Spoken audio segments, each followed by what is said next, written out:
Robinson, the father of Geologist Daniel Robinson. We're out here to do a Kettle Light visual on behalf of my son, and also to bring light into other families who are going through similar situations. So thank you. I'm thanking everybody who's out here to support. We need to stand in solidarity to bring attention to this case and to make a statement. Oh, I'll be your shelter, I'll be your armor.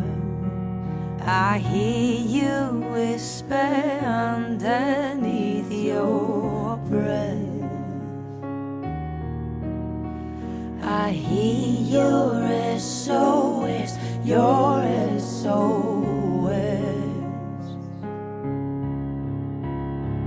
I will send out an army to find you in the middle of the darkest night. It's true, I will rescue you.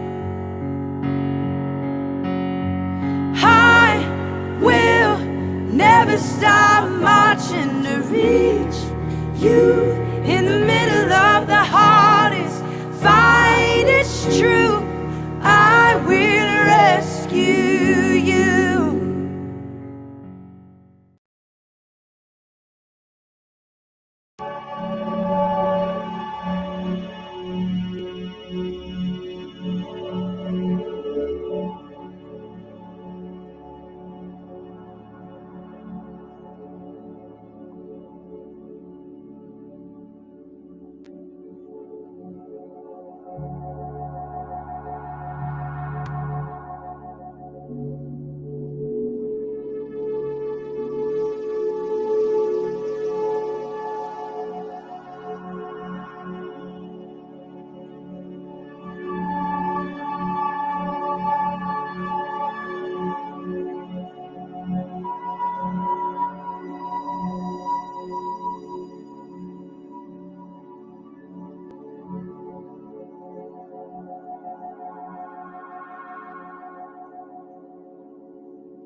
scripture from Luke chapter 12, verse 2. It says, "For there is nothing covered that will not be revealed, nor hid that will not be known." If you would just bow your heads with me. Father, we just come to you tonight.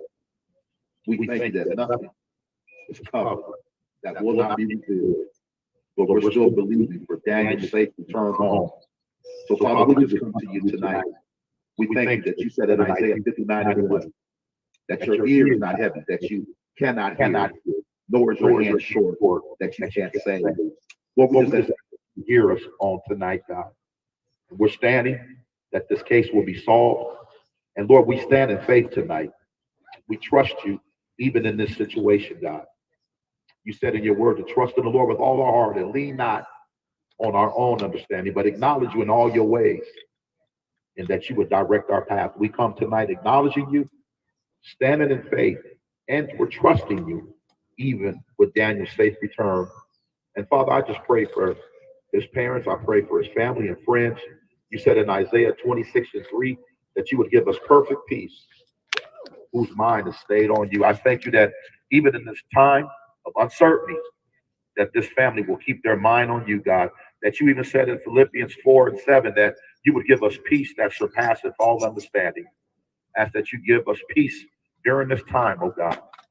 And we just thank you tonight, and we give you praise, glory, and honor. In Jesus' name, amen and amen. At this time, we're going to be having Miss Gazette Knight will be coming forward and having remarks.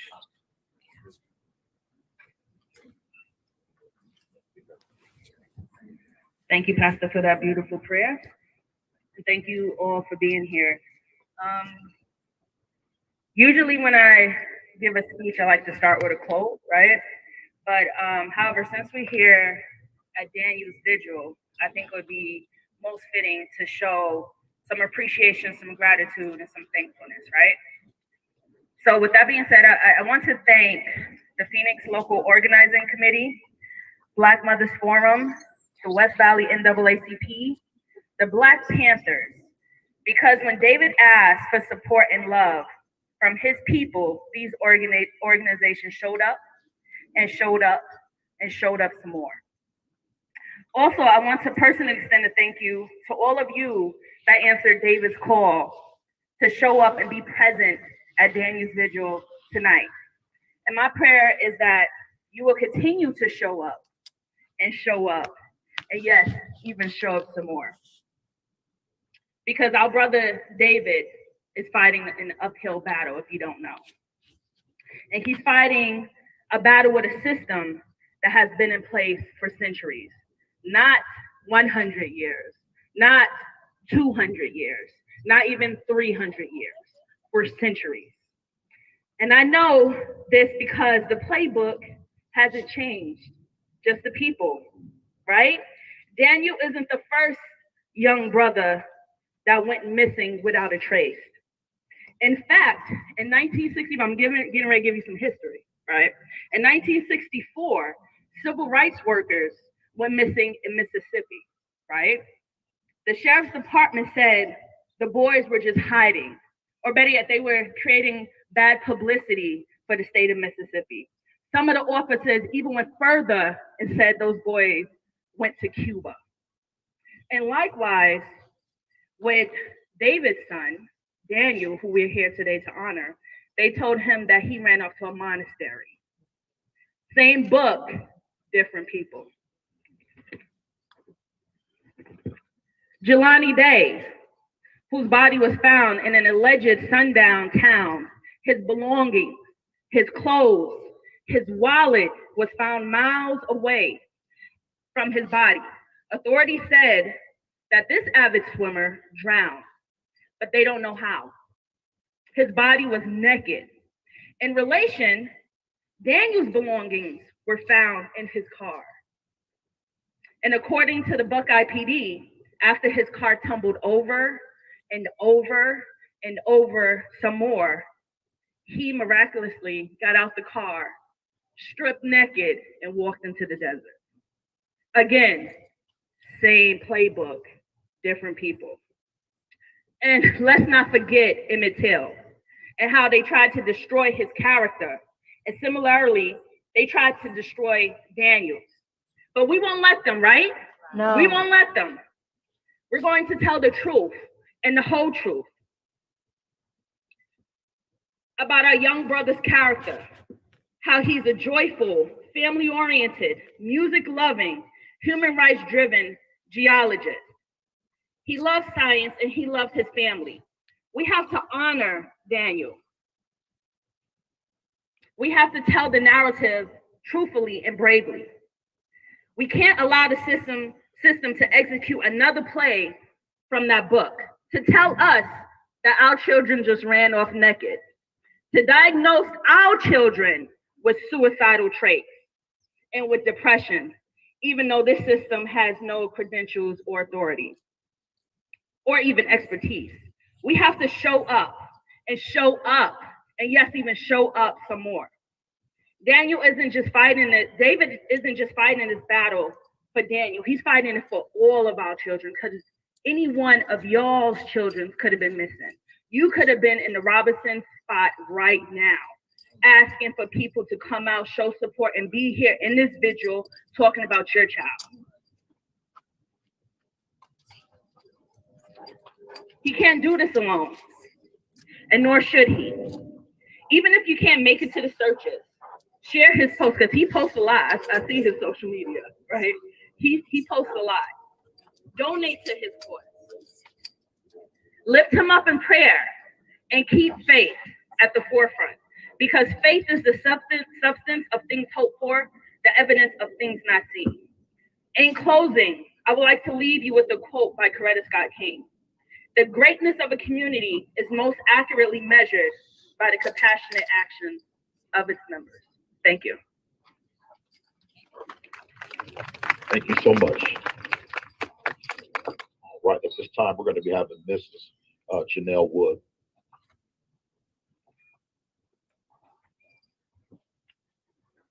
Well, I want to say praise God for you all being here this evening.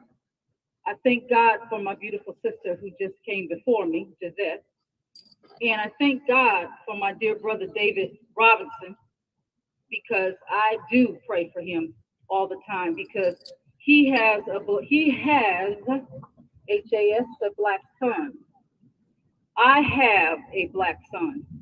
And I know what it feels like to think, what it would feel like to think that I could not find my baby, that he didn't call me to let me know he was okay. He lives in another state, just like Daniel lived in another state from his parents. He's doing his thing.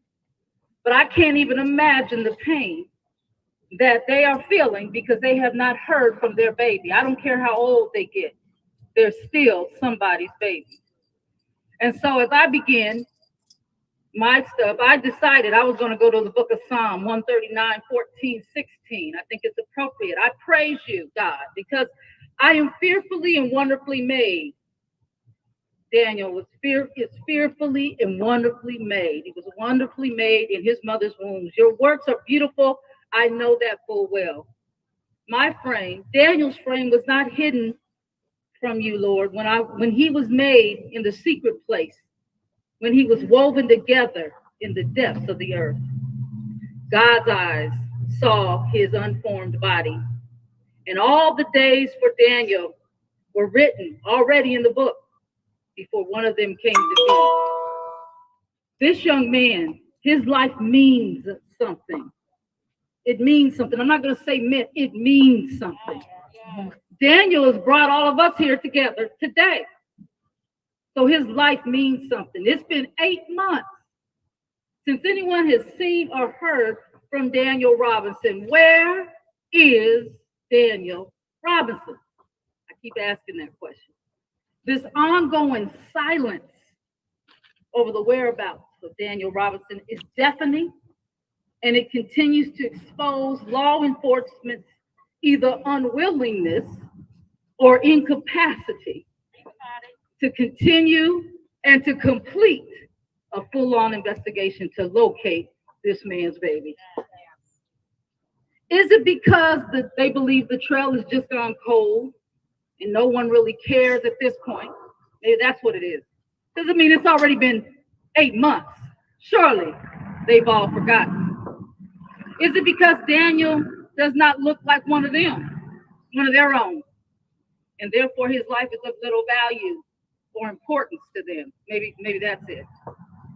Is it because we're dealing with a law enforcement system that does not have the manpower nor the mind power to solve this case or bring forth justice for Daniel and his family? So I have to ask myself, which one is it? So as I start to go through the questions, I said, well, I can most definitely assure you that there are many people who are not forgetting about Daniel, who care very much about him, and they want to know what happened, where he's at, when is he coming home. It's been 8 months, so we know for sure that people still really care. So that can't be it. I strongly believe Daniel's Black life does not and still does not matter to the investigating police department. I really do believe that. And have we had any new leads with Tempe PD? Have we had any new leads from the Tempe Police Department? I know you went to them. So Buckeye has not done what they were supposed to do. I also strongly believe we also have a manpower and mind power problem in our state law enforcement. We do not have enough law enforcement personnel with the expertise in missing person cases. That's why we have so many in our state, right? They don't know how to do it. So we need someone or someones who have the ability to find a needle in a haystack. I've said this before, a modern day Sherlock Holmes. We need those type of individuals in law enforcement, and we need to have laws in place that make it mandatory for law enforcement to look for missing adults. Yes. Because right now they don't do that. That law is not on the books. It's only for missing minors or for adults where it's proven there's foul play. Hence the reason they said, oh, he just fell down a ravine, climbed out, took his clothes off and ran in the middle of the desert. There's no foul play here. So they rewrote it so they didn't have to follow the law. They found the loophole. So what is most disturbing about all of this is that Mr. Robinson has had to spend his own money and time to find out what has happened to his beloved son with very little assistance from law enforcement. And our police are paid with taxpayer dollars, I do believe. Do you all know if they're paid with taxpayer dollars? Yes. Okay. And with that, I don't understand why they can't take the time to solve the missing persons cases, which impact the lives of many of our families and our communities. When one of our children are missing, it not only throws off the balance of that family, but it throws off the balance and the equilibrium of the community that person has been contributing to. He is a geologist. He was contributing to the community in Buckeye. He was contributing to his employer in the city of Buckeye, and he was contributing to the people's lives that he was touching in that community, and his presence has caused them to be unbalanced. There is this unequal and unbalanced. A missing loved one puts a deep hole in the heart of their family. Their laugh, their voice, his smell, his presence. This leaves a great void. So we have got to find Daniel Robinson. We have got to get justice for him, for his family, and for our community. This is about us. We have got to have closure with this case so it's solved. He's found. He's back in the loving arms of his father, his mother, his siblings. I do not give up hope. I always believe in hope. I've seen too many Lifetime movies where folks been missing for years and they find them, right? Yes. That's just a Lifetime, but I do believe in God, and I know he's the one that can find him. So Yes. we just have to keep believing. I did not know Daniel personally, but I have come to know about him through his father. I too am feeling a void, and I need to have healing and peace about where that baby is. And I've been asking the Lord, when I pray about Daniel, I said, Lord, where is he at? Turn him up. Help us find him, Lord. Show us where he's at, Lord. That is my prayer. That is my prayer. So know that Daniel is loved. We all want him here. with us. I understand he had a birthday in January, so we just celebrated a birthday at the beginning of this year. And so, Daniel, wherever you are, my handsome black son, happy, happy birthday to you. The heavens rejoiced the day that you were born. Thank you. Thank you. Come on, let's give it up for Janelle one more time. Thank you so much for your remarks. Amen. At this time, we're going to actually have Daniel's father come up. So help me welcome David Robinson.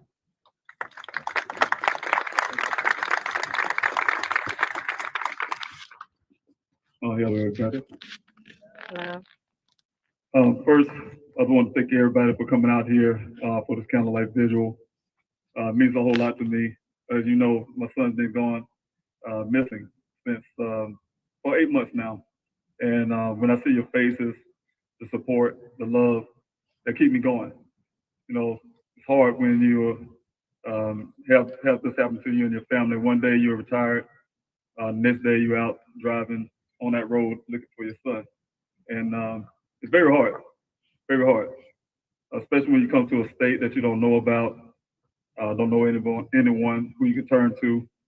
Many days, my daughter and myself, when I first got here, we traveled everywhere, just riding the road out here, looking at parking lots to visiting different places, just trying to get some type of answer to what happened to my son. But like I say, hindsight now, I'm really grateful you guys coming out because I would have never made it to this point. Going on 9 months, I'm still here. I didn't think it was going to be this long. I was hoping to find my son on day one. It didn't happen.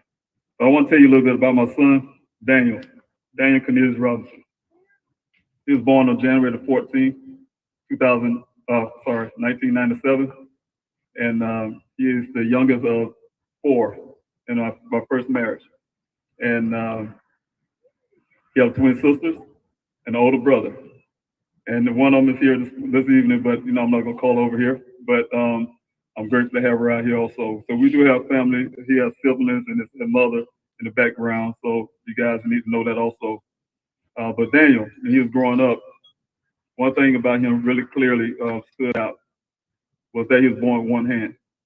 And it's very hard for our family to see that. When you first see your child, of course you want to look at everything, every limb, everything about him. But one thing about Daniel is very special.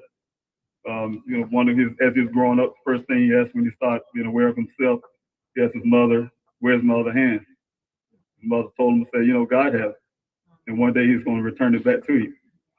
And so that gave my son some confidence. Daniel has never from that point asked about his hand again. In fact, as he was growing up, we was trying to give him prosthetics. We quickly learned that Daniel was rejecting of that. So, excuse me. He was very rejecting of that.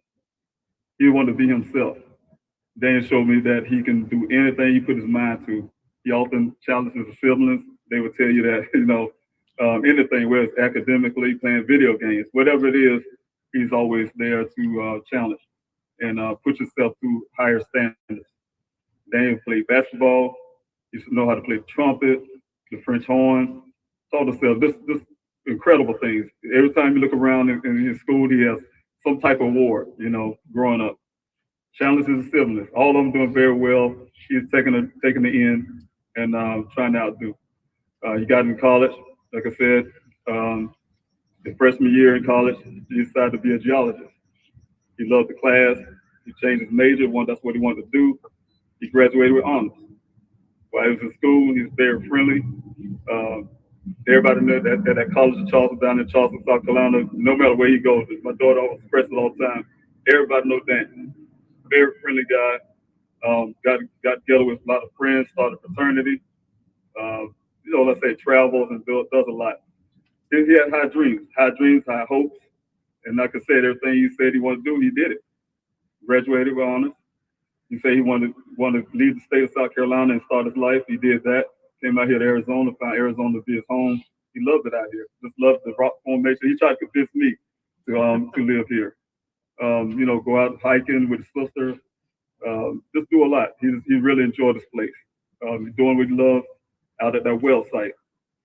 On June 23rd, my son was just doing just that.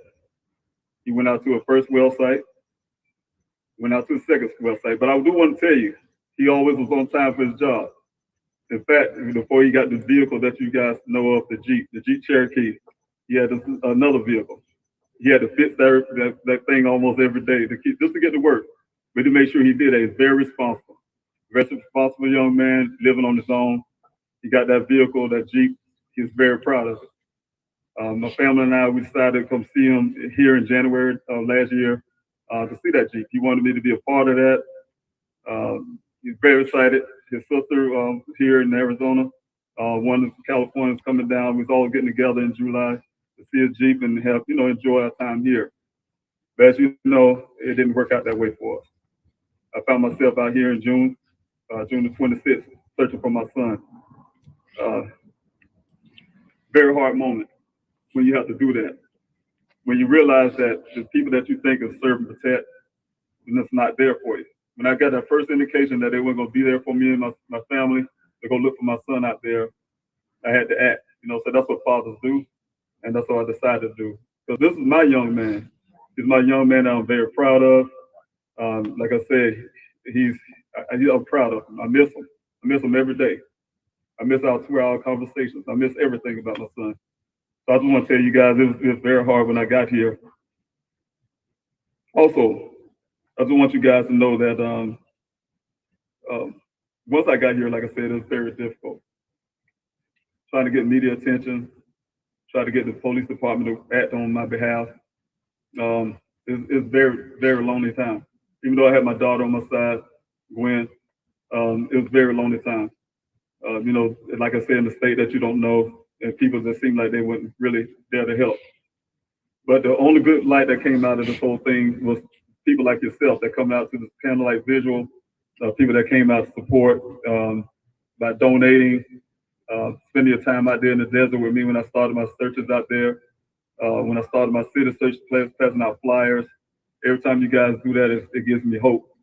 Even despite of trying to get the police department to see the value of my son that I see, it's hard when you look at other cases where they may spend money, spend time, spend revenue to find a person, and you just don't get it. You don't get it for your child. Sometimes I think they just look at my son and just imagine if he's their child, because you know what? I tell people he's not just my son, he's American son. He represents so many other families that are going through the same exact thing my family is going through right now. And that's pain. It's very painful. It's very difficult to even stand up here right now to talk about that, but I have to do it for my son, on his behalf, for his siblings. I have to do that for them. That's what dads do. And I'm going to keep on fighting for my son. And so I'm grateful, like I said again, for you guys coming out here and do that for me and my family. Also, one of the things that stuck out to me since I've been here, I plead and I beg this department to do more. It seemed like when I go back and I look at everything they told me, it's like they play games with me. Things like my son leave my family. Our family, we love each other. We're a tight family. This even suggests that he might join the monastery, become a monk. It was very devastating just to even hear that kind of rhetoric. Things that were said to me, or make light of the searches. Or we're flying in a helicopter so low, you can put your hands up, Mr. Robinson, you can touch the helicopter. Things like that, some action hero type stuff they say to me. But like I don't have feelings or have emotions. I do. I may not show it all the time. I'm not a crying man. But you know what? I'm a soldier, and I tell you guys before, I have one of my battle buddies here. He'll tell you we talk. When we make something our mission, that's what we go after. My son is my mission. And I make sure that I stay sharp and fit for him. Standing together for my son, standing together for my family. Take your time, brother. Take your time. It's very difficult. But I have to stand in this gap for my family, put my son first. He's my mission, and I will find him. And with you guys, if you guys keep helping me, I really appreciate that. If I can get to that point of actually find my son. Now, the candlelight visual here is to bring that awareness to all the cases and things like that. I learned that since I've been here, it's not just my family. This thing is bigger than my family. There's other families I talk to all the time that come to me, Mr. Robinson. I have family members that's missing. Nobody even know about. Don't hear about them. Don't speak about them. But I just somehow got some opportunity, just a little bit of chance. It took a lot of hard work. It took 3 months of me striving real hard. And then you guys know of one case that happened that somehow gave my son a little glimmer of hope, a little attention out there where other families don't. So one of the things I have learned that, with all these other families, the same thing, the urgency need to be there. The first 24, 40 hours should be there where all law enforcement work hard. They should work themselves backwards. When the family says something is wrong, they know their loved one. Treat it just like that. Treat it as a criminal case, treat it as urgency, that something happened, and then work your way back and prove that it didn't happen. That's the way I think this thing should be approached. There should be no more waiting 12 hours just to report, that your loved one is missing. Because, like I said, if this department would have took my son's case seriously, I don't think I would have been standing here right now. I would have had answers right now. I would have known a long time ago what happened to my son. But because of that, I had to sit here in front of everybody right now and ask you guys for help. Nothing comes from the department. Nothing comes from. I so far haven't even gotten a call from the city managers of Buckeye. I know they know I'm here. I don't hear nothing from the mayor. I know they know I'm here. I've been here for 8 months, searching for my son. Not getting any time, kind of just a little hello. I know in South Carolina we're a little southern, but usually people say hello to you at least, to speak. To say, hey, I know you're here. Look for your son. I'm praying for you. Say something. But I'm not going to get that from anyone here, other than you, everybody here that's out here now to show they love the volunteers. Anybody in high places who has the revenue and the resources to help, I do not get that. So right now, that's the reason why I wanted this visual, because it gives me an opportunity to grieve my son. I don't get that opportunity. And you guys standing here to grieve with me. I miss Daniel. I miss my 2-hour conversations. It's very hard to live a life without them. It's very hard. Without hearing my son's voice, without seeing him, without him calling me, just asking me advice like he does. Very bright young man, promising future. Don't have so much as a speeding ticket. Thank you, Ms. Jill. That's true. My son is a contributor to society, to the state. Try to do all the right things. He's a young man. He's not perfect, but try to do all the right things, building his life. And all I do is I came here just ask for a little help to find him, and can't get it. So thanks again for coming out here and joining in with me on this candlelight visual to spread light into my son's case, to give us a little more glimmer of hope, a little more, another chance to put his name out there, and maybe somebody would hear this and somebody would do something. Somebody would do something. Say something to somebody. I'm calling out the mayor of Buckeye, city managers, the governors, everybody. Just somebody that's come out and say something to me. To say, hello, Mr. Robinson. I know you're out here trying to find your son. I'm gonna try to do something to help me do so. I need closure. I need closure. My family need closure. And thank you all for being out here.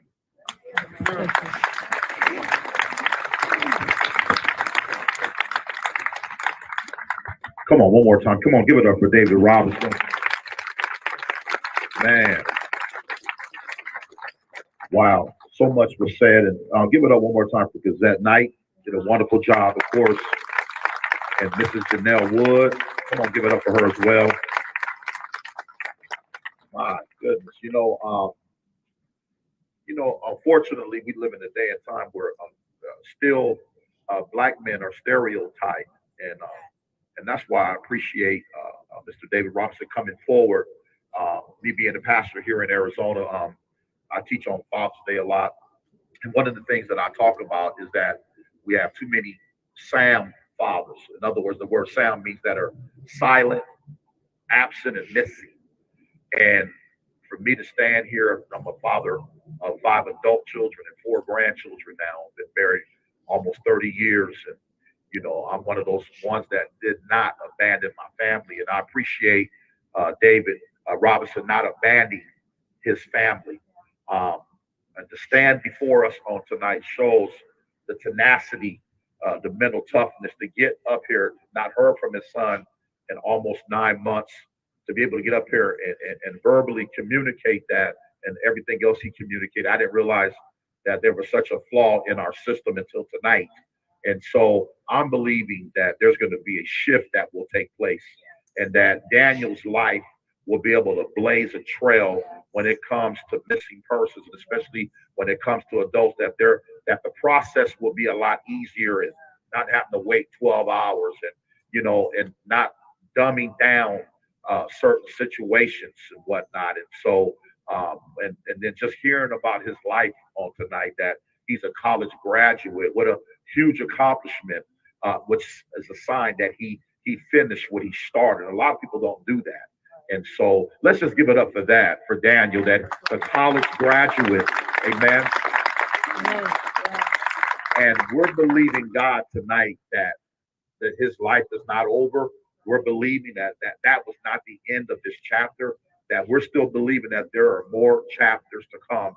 So I want all of us to stand in faith and believe that he will come home. I've seen things where people have come home after a year. I've seen a situation just recently where someone went missing for 4 years and was able to be located. And so, again, let's just continue to pray for the Robinson family.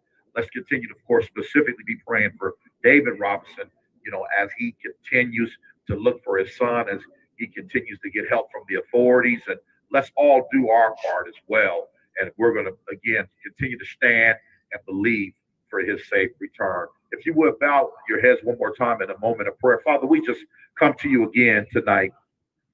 Lord, we pray for Daniel, God, wherever he is, that you cover him, God, even right now, God, that your hand be upon him, oh God. We're still standing in faith, oh God. We're still trusting you, oh God, that he's still in this earth, oh God, and that he's alive.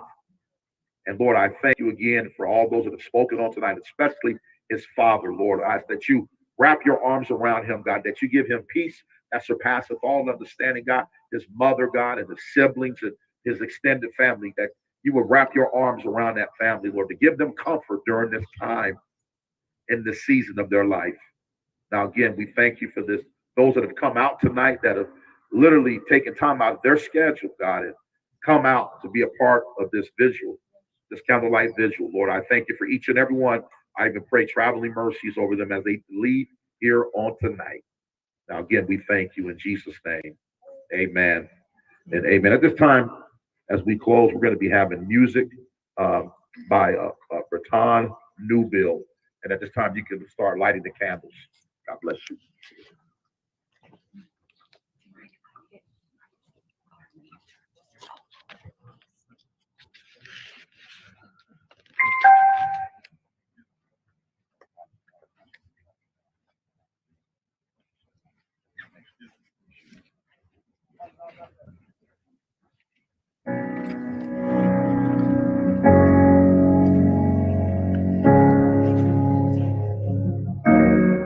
You are not here. There's never been a moment you were forgotten. You are not hoping. You have been broken, your innocent story. I hear you whisper underneath your breath.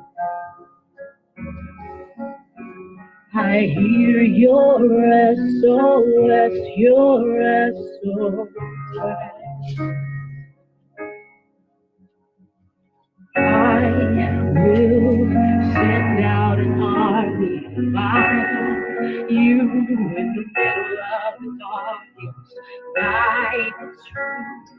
I will rescue you. There is no distance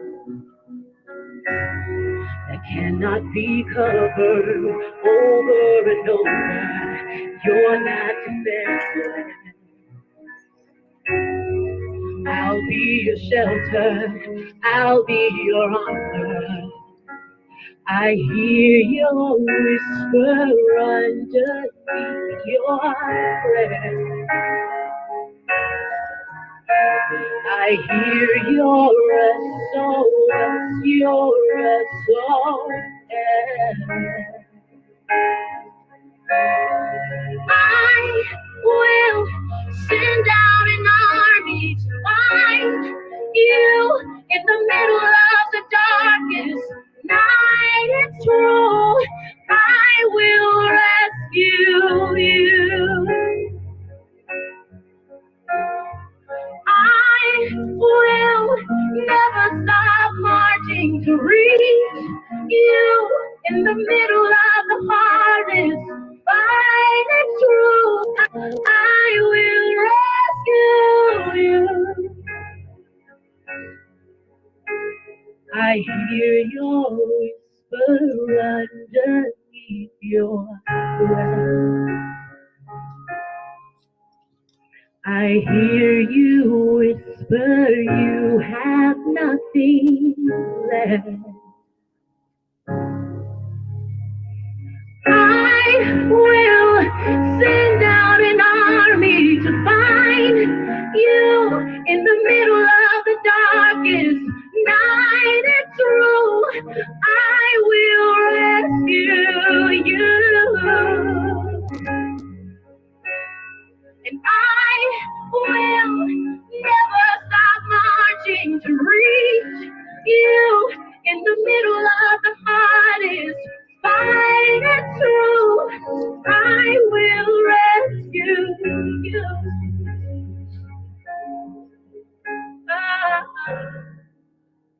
Oh, I will rescue you.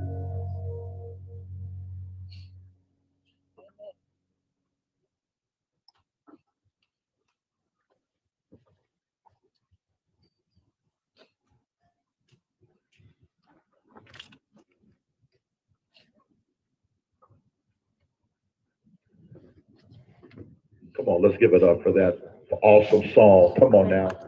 Amen. I know it's hard to clap when you're holding the candles, but that is going to conclude today. Again, let's continue to be praying for the Robinson family. Let's continue to stand in the gap. You know, we know the Bible says, amen, that he hears the cry of the righteous. So let's just keep crying out, you know, during this season of the time that we're still trying to find Daniel. Amen? Amen. Amen. At this time, you can go ahead and blow out the candles.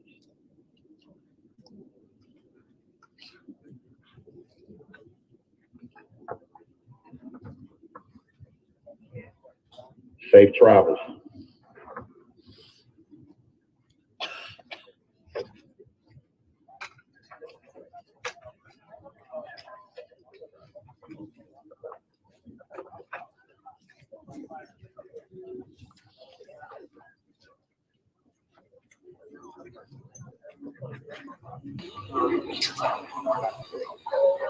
Excuse me, everyone. Could you please Thank you, be everybody, for careful? being here. Whatever trash you have in garbage bags, be passed around. And also, there are flyers up here that Ms. Robinson wants passed out. All right, thank you everybody for joining in on this Q&A. I'm David Robinson, the father of geologist Daniel Robinson, who went missing on June the 23rd, 2021. As you have seen just now, that's a candlelight visual this Saturday, bringing light into my son's case to highlight that, you know, other families who are going through the same thing my family and myself are going through. I really appreciate you taking your time out to watch. Again, it's been almost 9 months since my son geologist Daniel Robinson went missing. I've been here since June the 26th, looking for my son. It's been a hard, difficult road. It still is a hard, difficult road. But you know, we stand here. I'm standing here in the gap for my family. I'm definitely staying here in behalf of my son to represent him. He's a great young man, promising future, and I think any father, any mother, anyone would be doing the same exact thing I'm doing for their loved one, their family, their child. So thank you guys for watching in. Again, this is a Q&A. Thank you, like I said, for watching the Candlelight Visual. I'm here to answer any questions. That's the reason why I created this Q&A, to give you guys the opportunity. I have some time left for this Q&A. I will go down the timeline and hopefully be able to, like I say, answer these questions. So if you have questions, please put the Q or question in front of your question to give me an indication when I come down the comment section. But I did want to say, first of all, thank you for your comments. I see all your love in the chat. Like I told you before, every time you guys do that, it gives me more hope, more hope that, I know you guys have my back, you have my family's back. And, you guys come out to the searches, to donating, signing a petition, to making calls to these departments, whatever you can do to help. Passing out these flyers is everywhere. I'm really grateful for that. Like I said, to continue to have this going on for eight months, almost 9 months, is amazing to me. How much you guys show much love and sticking in here with us. So thank you from the bottom of my heart. I'm very grateful. I want to say thanks to everybody in the background that helped put the Candlelight Visual together. Mr. Janelle Wood, thank you so much for being there for me the other night, last night. And also Gisette Knight, thank you so much for being there and, giving a wonderful speech. Also, Pastor Reginald Steele, thank you, sir, for take your time out, you and your wife, to come out and give a great word and lead us in prayer. I'm really grateful for that. All the people that work in the background, also, I call them my A-team. My A-team, they know who they are. So thank you all for being there. I see some of you in the chat already. And I'm really grateful for you helping me put this together and actually just brainstorming that and put it together. So thank you all for that. And also everybody who's out in my searches. We all family out there. You came out to support, and all of you, we came out to support and to be there with me in the Candlelight Visual to show you support. My brother from South Carolina, Freeman Hall, thank you for coming all the way from South Carolina just to be here last night and show your love and your support. Saturday night to show your love and support. And also Joaquin, thank you. You know who you are. Thank you, sir, for coming out, my battle buddy in the military. Thank you for coming out from California to be here. And all the ones that traveled, I don't know if you travel from your states. Thank you, Miss Q. Thank you, Q, for showing up also on yesterday to show your support and coming from Vegas. So thank you so much for being here. And, just everybody who showed up and showed love, that really means a lot, like I said. And Mr. Pooley here for being here. There's so many people, and I hope I don't miss names. So let's try to avoid calling out names, but, you know who you are, and I'm really grateful for you working, just everywhere you can in the background. And, just being here for me and my family. I really appreciate that. So I see everybody in the chat, and I see your names and I see your comments, and I'm really grateful, like I said. But I'm gonna keep on fighting. I'm gonna keep on fighting. This is not over. Some people may think that, like Ms. Wood says, been so many months, and it dawns on me at times, especially when I go out to the searches and I see the numbers dwindling down. We don't have too much support like we used to out there, but we have some people, I can name you, and you know who you are. Come out there regardless. You're out there, we make it happen. And we have 12 people, we're gonna make it happen. So we're out there searching that desert, on that ground, looking for my son. It's difficult when you have less people, but thank you, Latoria. I see you. Your father is great. Thank you. I'm really happy that he was here yesterday. That's my brother. But it's very difficult, but they show up anyway. my family, my extended family. The show out there, we spend time out there in that desert, this tirelessly just walking and looking and searching. So you know who you are, Mr. Short and his wife, who's been here in the searches every weekend without stop. Excuse me, without stop. You know, they're out there every weekend. Never took a time off. Not to ask for anything. So really grateful for them also. But you know, like I said, it's difficult. Just watching the numbers go down. Of course, it comes to a time where you know sometimes I think you know possibly. Excuse me, I'm about to sneeze. Excuse me. Um, oh boy, excuse me. But you know, it's kind of a time where you know it comes down where you may think that you know everything kind of weaning down. So where you know I might not have the support that like I used to, and don't have the support that I used to. So, um, um, but you know, saying as a father, I don't have that luxury to walk away, and I don't want to walk away, and I wouldn't walk away from my child. So, you know, when that time comes, when, like I said, the media don't watch anymore, or this person go or that person go, you know, I have to still be here for my son, and that's what, like I said again, that's what families do, that's what fathers do, that's what mothers do. At least I would hope so. You know, I hear a lot of times that some fathers wouldn't do this. And, you know, I try to argue that point, and I would like to think that all fathers would. And I had to be honest. I have a father.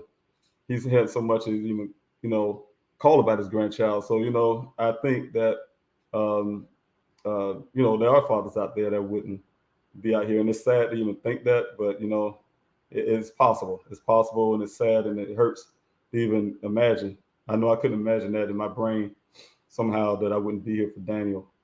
I wouldn't give my life for my son. You know, I mean, what father wouldn't do that for his children and his family?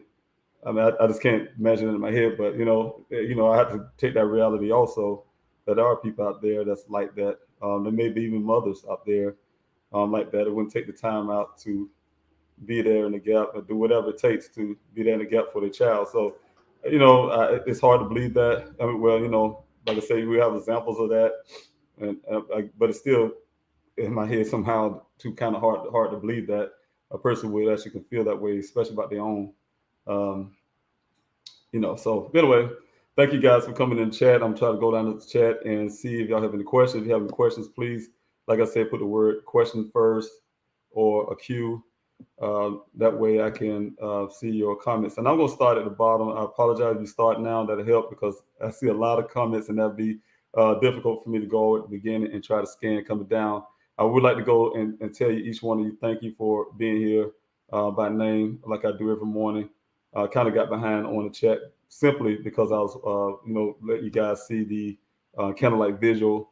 And, you know, I thought that was very important for those who was unable to come out and watch, that you can see it. And, you know, give us a moment, give you a moment to share in our solidarity. And, you know, it's important. Again, it's so important. This case is like everything like this for my helping my son and my family is way bigger than us. You know, like I said, I can't not be a person also to forget all those families who reach out to me, all the ones that don't reach out to me, and I know they're out there where they have family missing. I don't care if it's a child or not, you know, grown man, young woman, or whatever the case may be, you know, they're missing. They have a missing loved one. And I think a lot of times it's easier when to hear a person like myself say, hey, look, I miss my child, I miss my family member, or this person missing. We don't really understand the gravity. Unless it happened to you, you don't know the gravity of the pain that it is, especially when you just don't know. You don't have an idea or a clue to what happened to the person you love. And that's one thing that bothered me the most, you know, is I don't know what happened to my son, where he is. I have ideas. I have information that would suggest things. I'm just putting all that together. However, where he is, you know, that's the hardest part, you know, not hearing his voice. You know, I had to go many days here and, you know, not hearing his voice. You know, I play his, I'm sure his mother do too, play voicemails and, you know, recordings and things that I have. Just hear his conversation over and over again and pretend like it's new, you know, so just to hear him talk, you know. Yeah, it's very difficult. Anyway, let me go in to the questions. I do see one here, and I really appreciate you. Good morning. I really appreciate 12-Step Woman for being here this morning. Question, will you be getting a second water analysis opinion, sir? I do have some information from Daniel, he left some things behind, and we'll have those things. I'm not a geologist, and I'm not a person who understand um, that science, but I do have someone. I may be able to try to get someone that can read that type stuff, and can give me answers on that. Water samples and things. Because I know one thing I have seen in that vehicle, when Detective Biffle opened the door really wide, and he was dumping out a bag in the back seat. My son's contents. I saw a lot of baggies on the floor, samples. I know what they are now. My son had those things. He hadn't been able to turn those things into his company yet. And excuse me, with those samples, they should still be there. I directed my investigator at that time not to release anything, not even to his job or anybody, because those things need to be tested. Like you said, those things need to. It's part of my son's case. It's part of this investigation. Buckeye didn't want to do an investigation, like I said before, and I keep saying over and over again. That's their picture behind me. There's no forensic markers on the ground. They didn't take pictures in terms of saying, "Hey, we're doing an investigation." They told me personally they didn't do an investigation on that scene. They didn't do it. When I say investigate, they didn't do any forensics work. And so everything that's left in that vehicle, and Detective Biffin pointed out what those things were at the time he opened that door, because that's what them baggies was. And he didn't really know, but it was dirt samples that I found out later, from the employer when I explained what those were, what they looked like. Of course, the job is asking me for those things, but I didn't release it to them because it's under investigation, still under investigation. In my eyes, my son's case is under my investigation. Buckeye don't have one. They can write that in their report all they want to, because they had investigation, like I said before, they would still have the vehicle, they would still have his clothes. Those have been in their evidence lockers or whatever they put them.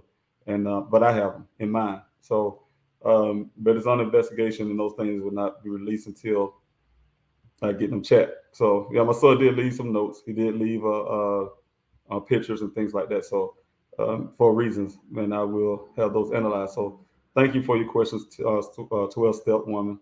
I really appreciate you being out here this morning off of YouTube.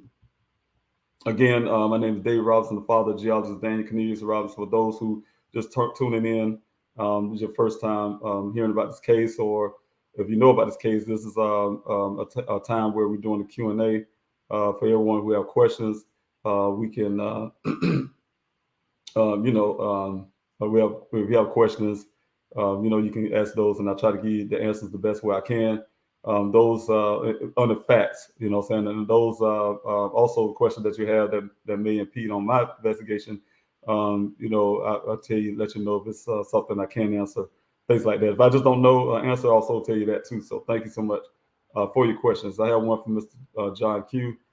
Thank you, sir, for being here this morning. When do you anticipate checking the vertical mines with the tractor tire covering the top of it? That mine needs to be checked ASAP.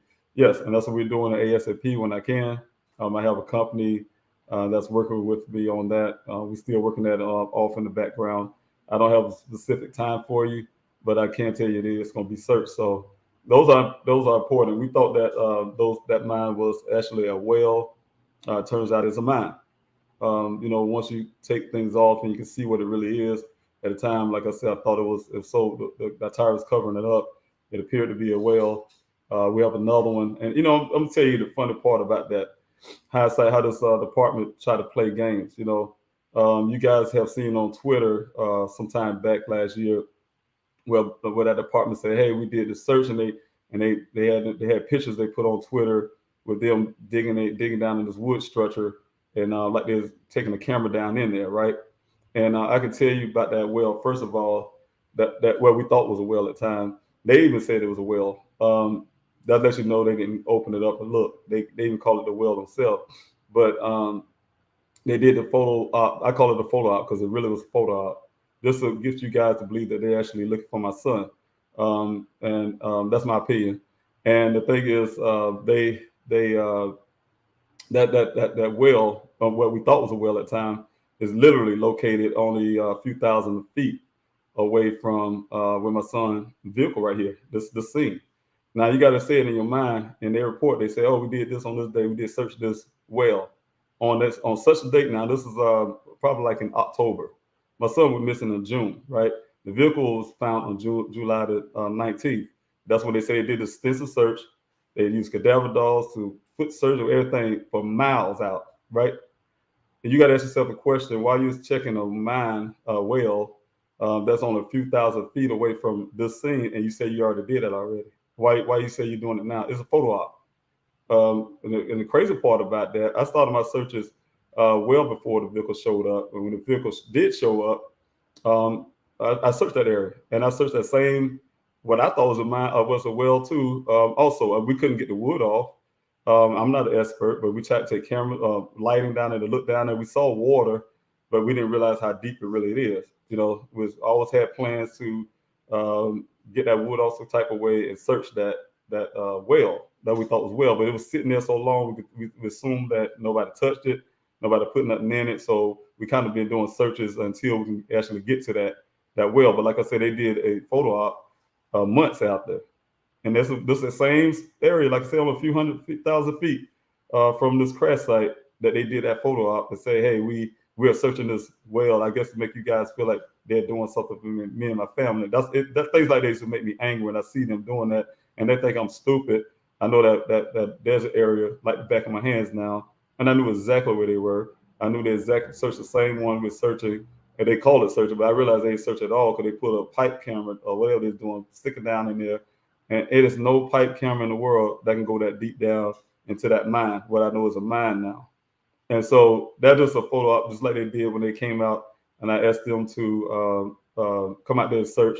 They come out empty-handed the first time. The second time I invite them out, they did come with something. They came out with a dog, a really white dog with looking really furry like a family pet, and said that's a cadaver dog. Still waiting on the certification on that dog. And also they took their camera, had the guys come out with their camera, and they just went to the surface of the water and say, hey, look, your son's not here. That's it. You know, they didn't have any equipment, and the guys got upset that the camera got a little wet on the bottom, you know. But they didn't have anything to go deep down like you guys saw me on this Q&A, get down deep into the bottom of that well, right? So it's that kind of playing a game with my son's life, with his integrity, with his respect and honor. My son is a scientist. Despite of what my opinion with Buckeye is trying to portray about my son, he's a scientist. He's a brilliant man. He's young. He has a promising future. He's a contributor to society. He's my son. He could have easily been your son. And so I'm telling you guys, you know, I'm not going to give up my son, and it's not going to happen. I'm sorry going off a tangent, but, you know, this is hard time. It's hard time after the candlelight vigil. You know, I have to still not really fully grieving my son being missing. As the days go by, it's getting harder and harder for me, getting harder for me mentally, getting harder and harder for me emotionally. But I'm still hanging in there, and I really, like I say, ask you guys, please support as much as you can. That's what keeping me here. You know, there's a lot of things I could talk about this, and Mr. John Q. We work together, and some of the other content YouTube creators, content creators are helping me on that. Try to get this message across of support. You know what I'm saying? You guys got to understand I need that support. It's not just asking, but I actually need it. So thank you guys for showing up. All right, I have another question here for solving mysteries. Question. I was wondering if the aqueducts and specific water areas around 2136 has been explored. There are roads that lead from the vehicle location to that canal. Sending lots of love. Thank you so much. Yes, we have been around the aqueducts, up and down that area. Of course, you know, the aqueducts is has a gate fencing around it. You know that we check those fences and try to see if there's any breaks or tears and those things. And we haven't found one just yet. I'm not saying they are not. As you can imagine, that desert is huge. I took my brother Freeman Hall out there. You know, he was asking. You know, a lot of people don't know until you come. The volunteers will tell you when you go out there. Sometimes, I guess, when you can look at a map or look at a picture, you'll think that it's not much, right? Until you actually get out on the ground and you have to actually search. The harder part is searching that area, is getting people out there. Like right now, I had to cut down on my searches, cost of my searches, because I'm trying to get money. I'm trying to collect money, still trying to collect money to get forensic work done on my son's vehicle and all the clothing and everything else on the ground, and things like that. The searches is about to probably even go to coming out once every 2 weeks. I'm still trying to play around with that idea. What we're trying to do is save money for equipment. We need the equipment. The equipment I was using out there to the quads and the razors, things like, is needed. It's needed for a lot of reasons, special stuff like what you're saying, to make it out there to the aqueducts. We haven't been out there in a while now in that area, and like I said, they can't even be properly searched. And those areas need to be searched. There need to be foot searches. We can't get people out there. It's hard to get a lot of people out there logistically. We can get vehicles out there. When I say vehicles, the 4x4s possibly, but more so like things like the razors and the quads. They definitely can get out there. But when we have that, it's only a few of us. It's not a lot of people, so it takes time. So like I said, it's plenty time, plenty space to do more searches out there. You guys, I know you say, oh, it's been over 8 months now, and you still out there searching for. Yes, I know people may say that, but who wouldn't go still search for this child, especially when it's the desert and the area that we have to search is still needed. It's a lot of places we didn't search yet. Believe it or not, after 8 months, still haven't searched. That area is huge, and it's wide, and it goes different directions from this spot and also different direction from the well site. So we got to think about that whole area and to get together, because we don't know. Only thing we can go by is what was last said about my son, him going out west in that desert, and we all can kind of guesstimate which direction he went and how far, if he was on foot, or where it all started from. We do know it's 11 miles, additional miles on the vehicle. We had to account for that and things like that. So 11 miles radius wise of each direction is huge to try to cover on foot. So you guys can only imagine how much work we do. But I have volunteers out there that come out every week. I'm telling you, they say, Mr. Robinson, I'm with you for the long haul. And I believe that, because they have been out there and it continues to be out there, even when the numbers are short. Those same few people that was out there this past weekend are there. And I love them to death. I love all the ones that couldn't make it out anymore, because I understand after a while, some people die out because, it's for a lot of reasons. Maybe work, or things change. Some people get jobs, or just whatever. They want to be with their family. And I do advocate family, because you never know. You could end up like me. You have your family dynamics going on, and then somebody will come up missing. So you need to try to spend all the time you can with your family. And I do promote that. So even with the volunteers that come out, there's a couple times I stopped the searches, even during the Christmas, because I knew if I had a search, they would show up. And the only way to keep people from showing up is to cancel. Hey, I'm not coming. It's funny, because I remember one time counseling, went out there anyway to do my own search. Me and there's a few other people, and canceled the searches altogether. We had a crew of people showed up anyway. So that's how dedicated people are, and I love them for that, and I'm really grateful. But yeah, I'm very much about family, and family comes first. So thank you all. Another question. 12-step woman again. Thanks so much. Was the odometer of Dane's vehicle checked to see if anybody manipulated the numbers on it, sir? And I believe so. That's my former investigator. He's an reconstructionist. I do have confidence that he most likely, he didn't specifically told me that, but it would be kind of a misstep on his part if he didn't check that.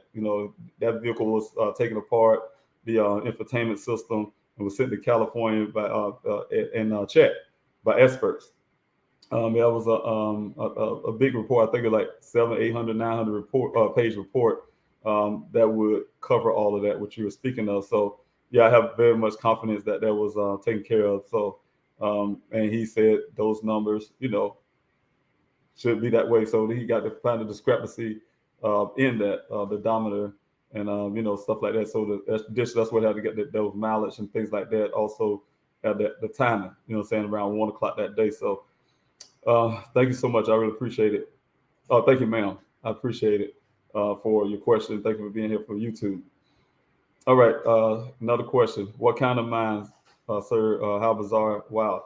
Well, I don't know. They all vertical mines. The ones I've seen so far, vertical mines. I only seen one Horizontal mine, we checked that already. We checked that months ago. And that's the horizontal mine is close to where I said the Buckeye Police Department did that photo op. In my opinion, that photo op, and that's near that area. So yes, we do have one horizontal, but the rest I've seen so far are vertical, and that's the scary ones. That goes, I don't know how far down they are, but I know from the water level is at least 200 feet before you hit that water. I'm sure that's been filling up in those mines for years. I don't know. Those mines have been out there for a long time. So, yes. Anyway, right. If you can hit that like, share, and subscribe button, I really appreciate that. Thank you so much. Thank you, you for pointing out these questions for me. I really appreciate it. You also the moderator in the background, helping out. So, thank you for being here this morning also with me. Okay. Thank you, Rachel Arnold, for being here. Thank you for your comment. And you know what? I just want to put this comment up there. And you're right. They were never expecting Daniel to have a father like you, David. They thought this would just fade away. And I still feel that way. You're right. Thank you for coming on Facebook and saying that. I feel that way, and it's true. Yes. My opinion, they thought I was going to go. Yeah, when they gave me everything, as soon as that vehicle was found, think about this now. If you really was thinking something happened to my son, or you even wanted to look for my son, why would you give this vehicle to me the very next day? And then about 2 to 3 days after that, a little around that time frame, you give me all the other things, everything in his vehicle that you found right here on the side, his clothing, all this, the safety vest, all that, his backpack that was in his vehicle, everything. You put them in evidence bag, marked for safekeeping, and gave it to me. And then you come out on your Facebook page and say, there's no more leads. You tell the media that, and then try to delete it. That's the crazy part. There's no more leads to follow. And then when the media starts to question about it, you guys, it became viral. It became a national thing. They went back on there, and you can't even find it there. You won't be able to find that on their Facebook. They tried to delete it, which they did delete it. But, you you can't delete anything off of social media once you put it there. So I was able to get that back because I couldn't get it myself. But gratefully, one of the reporters, news stations had it, and they gave me a copy for future use. Now, you can't delete that. You say, hey, you have no more leads to follow. You exhausted all your leads. You give me all of those things. They're just hoping I go away. Hey, your son joined the monastery, become a monk. He just want to be away from you guys. And he will come back one day up to you. And that's it. Go home, back to South Carolina, leave us alone. But like you said, they ran into the wrong father. Because I actually love my children. I love my family. My family loves me. And, I wouldn't do anything for my son, my children. I would die for my family. So, you know what? Them guys that ran to the wrong person. I'm persistent. I'm a veteran. We don't just fold, they ran to the wrong person. This is out of two things. They're going to help me, or they need to move out the way. Like I said before, I don't care if police department or not. If you're not going to help me, move out the way and get somebody else to help me, who would help me, who would stand by me on the side, and we work this thing together. Because I'm not going nowhere. I'm going to look for my son, with and without you. So, at this point, I don't have any confidence in that department, and I want them to move out the way and call somebody else in. And they're holding block for me right now. They can make a simple phone call and really request the FBI to come into this case. And I'm really still pushing to prove that they didn't even call them in the first place, or when they call them, and get those dates when they call them. So, and I can almost guarantee you, I would come back with a report to you guys that never even happened. They just lie. That department is known for lying. Paul got suspended before for that department falsifying documents about the crime statistics and things like that. So I don't have no confidence in that department at all. They need to clean it up. And the city managers, and call out the mayor and everybody, the governor. Somebody needs to step in and look at it. The Justice Department is here. I'm going to reach out to them soon. I find they're still here. They need to look into that department. They need to look into my son's case and see what's going on with this. They're still here, so I'm calling out them too to stick their nose into what's going on. So yes, they didn't expect me to be here this long, and I'm telling you something.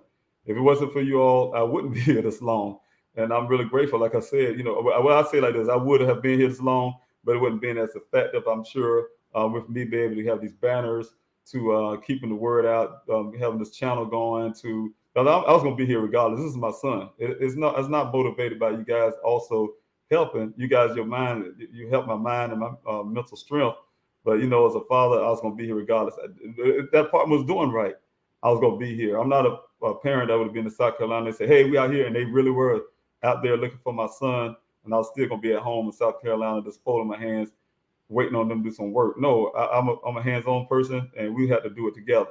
You know, that's all I asked for when I first got here, is them working side by side with me to find my son. I need to know everything. They need to tell me everything, and I tell them. Working hand in hand with that, but I didn't get that. All I got was just playing these games, telling me weird and outrageous theories to just all kind of stuff. You know, I have no confidence in that department. So thank you for your question. Have one here from Shiro's Nation off of YouTube.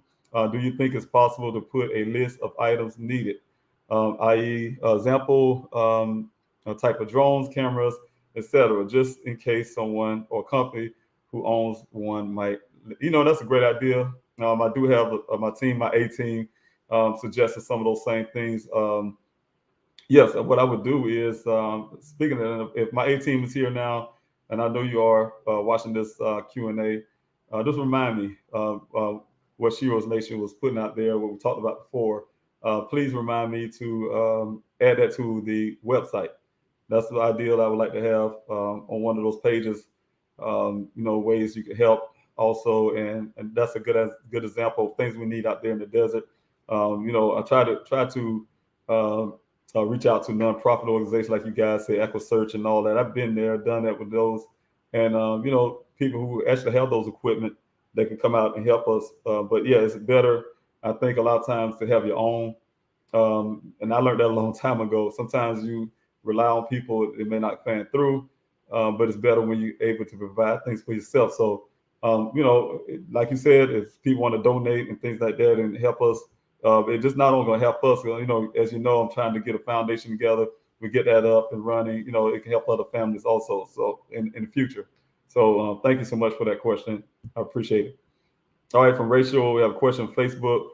Transfer paint was located on the vehicle, right? Yes, it was. Right here on the side that's lying on the ground. The one that's upside on the ground space on the passenger side there. Yeah, that's red transfer paint. Not only red, it's also yellow transfer paint. There's nothing red or yellow out there in the desert. And trust me, I've been out there for months. There's nothing red out there. It came from somewhere, but it didn't come from the desert. It didn't come from the tow vehicle. You know, like one person in my group has suggested in the past. We know the tow vehicle don't have any red on it, so you know, it had to come from somewhere. So that's the thing that we're looking to. My former private investigator had pointed out the damage on that vehicle with red transfer paint and all that don't match that terrain. It happened somewhere else. It didn't happen out there in the desert. It happened somewhere else. So that's the things, you know, saying that even the Buckeye Police Department, when you showed me that vehicle the first time, they never mentioned the red transfer because they didn't look. They didn't have, you know, it's amazing to me where we could find a skull of volunteers, find a skull right here on a few hundred feet from this vehicle, the area. And they said they did extensive search with cadaver dolls and all this make-believe search dolls and all the stuff, and didn't find a construction cone. I love to use that analogy because it's true. Construction cones are orange and bright, right? They didn't find that. They're in the area and say, oh, we couldn't see this vehicle. And you guys seen those photos, how that area is so thin and brushed out. And you up there looking down and you say you couldn't see a vehicle, you know, so if it was there. So the thing is, you know, I call it half searching, and I don't care. You know what I'm saying? I'm just going to do something that I can write in the book that I did this, but I really wasn't looking. So those type things. So thank you so much for that question. I have a question here from Native Queen. Thank you again for being here from YouTube. Hi, sir. Question. Yeah, was any dog used find scent of Daniel's tracks? According to the Buckeye Police Department, they said yes. They had cadaver dogs with an S. They had tracking dogs with an S when they went to go, when this vehicle showed up on the 19th. They said they did, and they said they did it over 12 hours or 20 some hours, I think it was. They were telling some incredible thing they was doing. But if you ask the rancher, he was saying something different. He been literally true. He said he'd been on the scene the whole time. You know, he was out there with them. They only had one dog not dogs. Because he said they told him literally the reason why is because the dogs is in training that week, right? They don't have their own dogs. They had to borrow the dogs from someone else. So that one dog, that dog didn't show up till like 10 o'clock at night. It wasn't not in the daytime. That's why I guess when you look at their pictures that they gave me, you're not seeing not one dog. So everything is consistent with what the rancher told me. He told me even they came out with one razor, right? And that's consistent with the picture that they showed me. And he said not only that, the razor was flat. When they took out this trailer, it was flat. They had to help change the tire, things like that. And I believe that it was one razor. The reason why? Because when I invited them out to my search and they came out twice, they always brought that one razor each time. That one razor, same trailer, kind of described what the rancher said, but they said they had these dogs. They told me there was no tracks, no footprint tracks, no nothing they can follow. There was no tire tracks or nothing because the rain washed it away, right? That's what they tell. Oh, the rain washed it away. It's a desert. It rains. We have rain, and then washed it away. And I can tell you the truth about that. It probably rained on the one time. The rancher said even that day when that vehicle was found, and on the 23rd also, when that was raining that day on the 23rd, it rained only like 5 minutes, if that. Out there's a little sprinkle. It wasn't enough to cover anything. So when the guy said, "Oh, I saw your son's tracks," I'm sure there's many tracks out there. I can tell you right now, I was out there this week, out there in the desert, and last week I was out there Saturday, and a lot of those tracks that we had from the summer is still out there, and this is after the monsoon season. So I still see the tracks where this vehicle was pushed down in that ravine, in my opinion, and it's still there since last summer, since July 19th. So I call it just tell the family anything type thing, when they really don't want to go look. So that's my opinion about that, and thanks so much for your question. All right, I have one from, let's see. Thank you all for being here.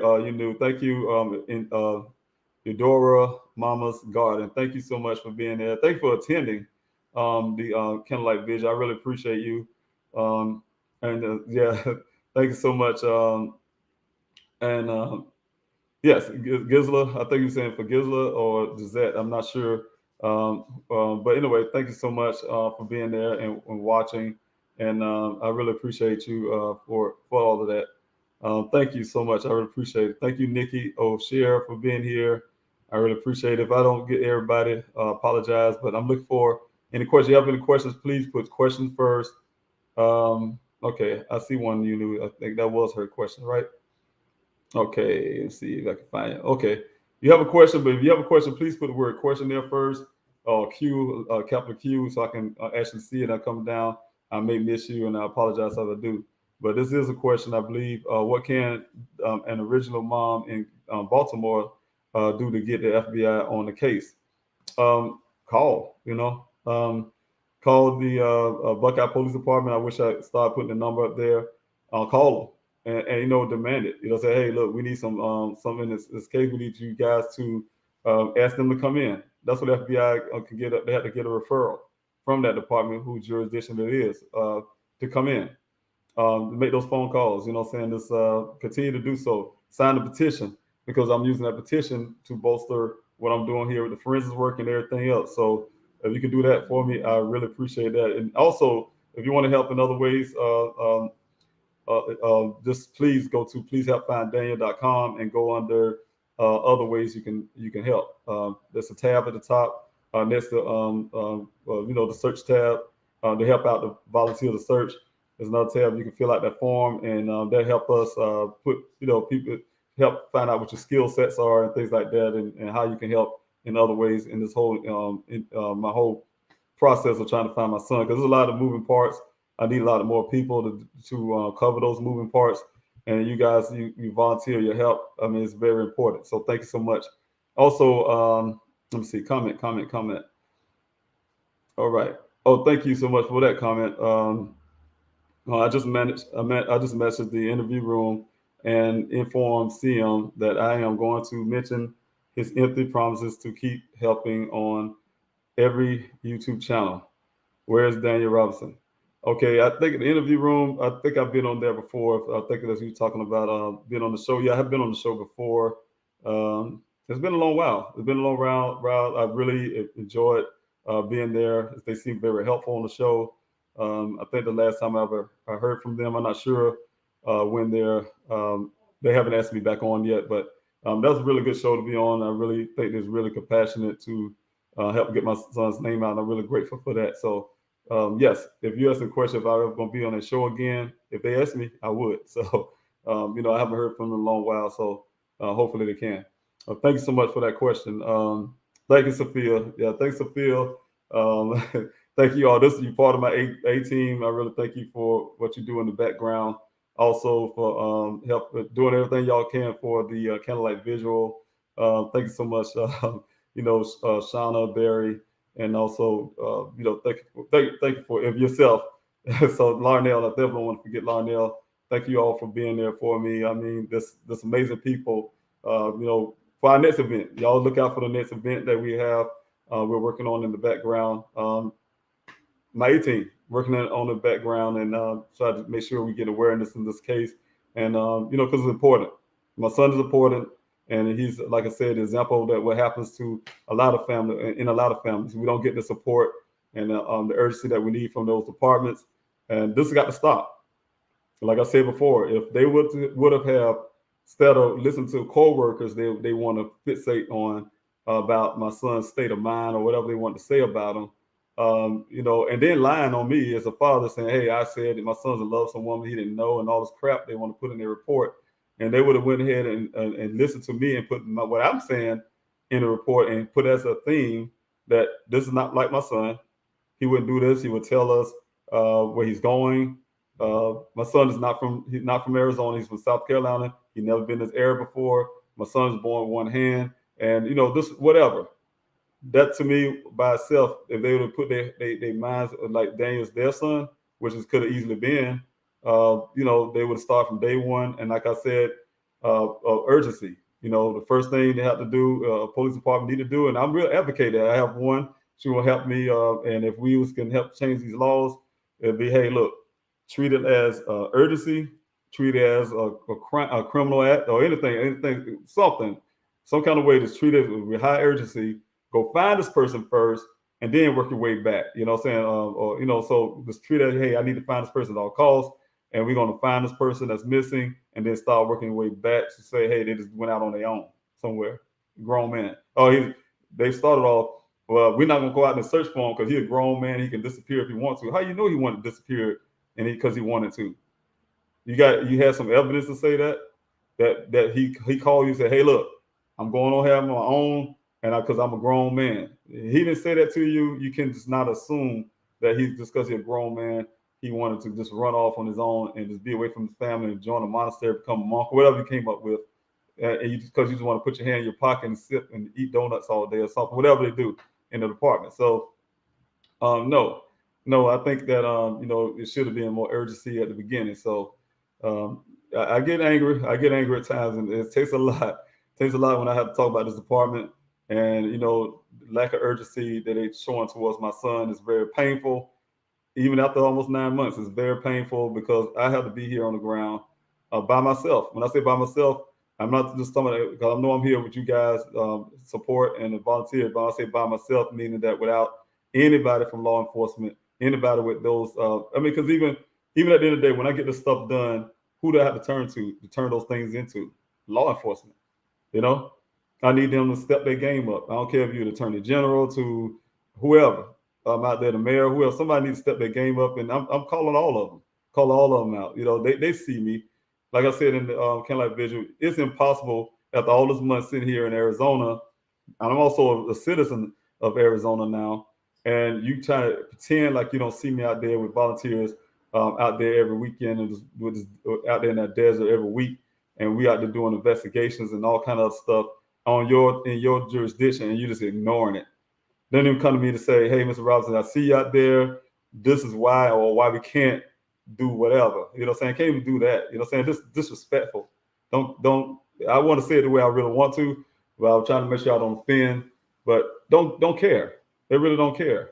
You cannot say that you care. Actions speak louder than words. You can say anything you want to. Chief Hall with a smirk on his face on CNN saying it's far from the truth that when she asked to say the family feel like you don't care, he's it's far from the truth. Well, show it. Show your actions. Your actions saying that you don't care. You know, I'm sorry, I'm about to go off again. Let me digress. But anyway, thank you so much for your questions. I think I have one here. Again, question, sir, do you think if there was foul play, they could have taken Daniel's body to another area? Possibly. Possibly. All of that is possible.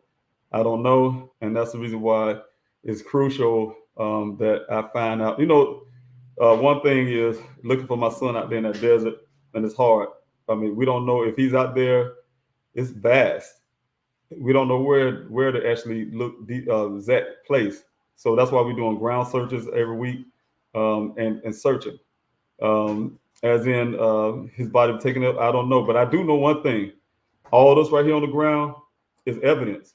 All the stuff that Buckeye gave me is evidence. You know, there's DNA, something. There's forensic stuff to find out who's responsible, and then if you find out who's responsible, they should be that can help you lead to where they put my son if they did something to him.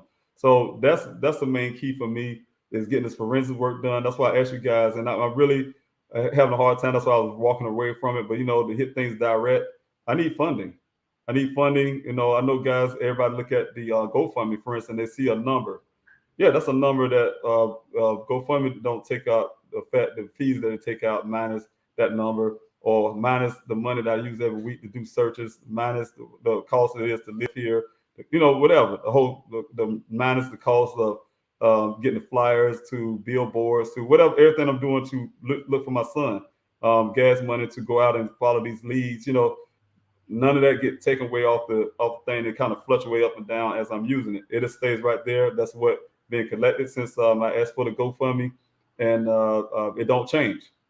Don't change. It does not minus anything. So you know, I think a lot of people don't understand that, don't see that, and really look at a number and say, "Hey, well, you already got the money for this." No, we constantly using the money to help.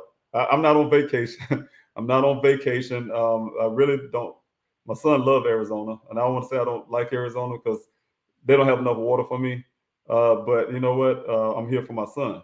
You know, it's all about what I want, you know, and what I feel and everything else. I'm gonna be here for him. It's a very stressful time. It's very hard, and I have to ask people for help. I have to ask people for funding. I have to ask people to sign petitions.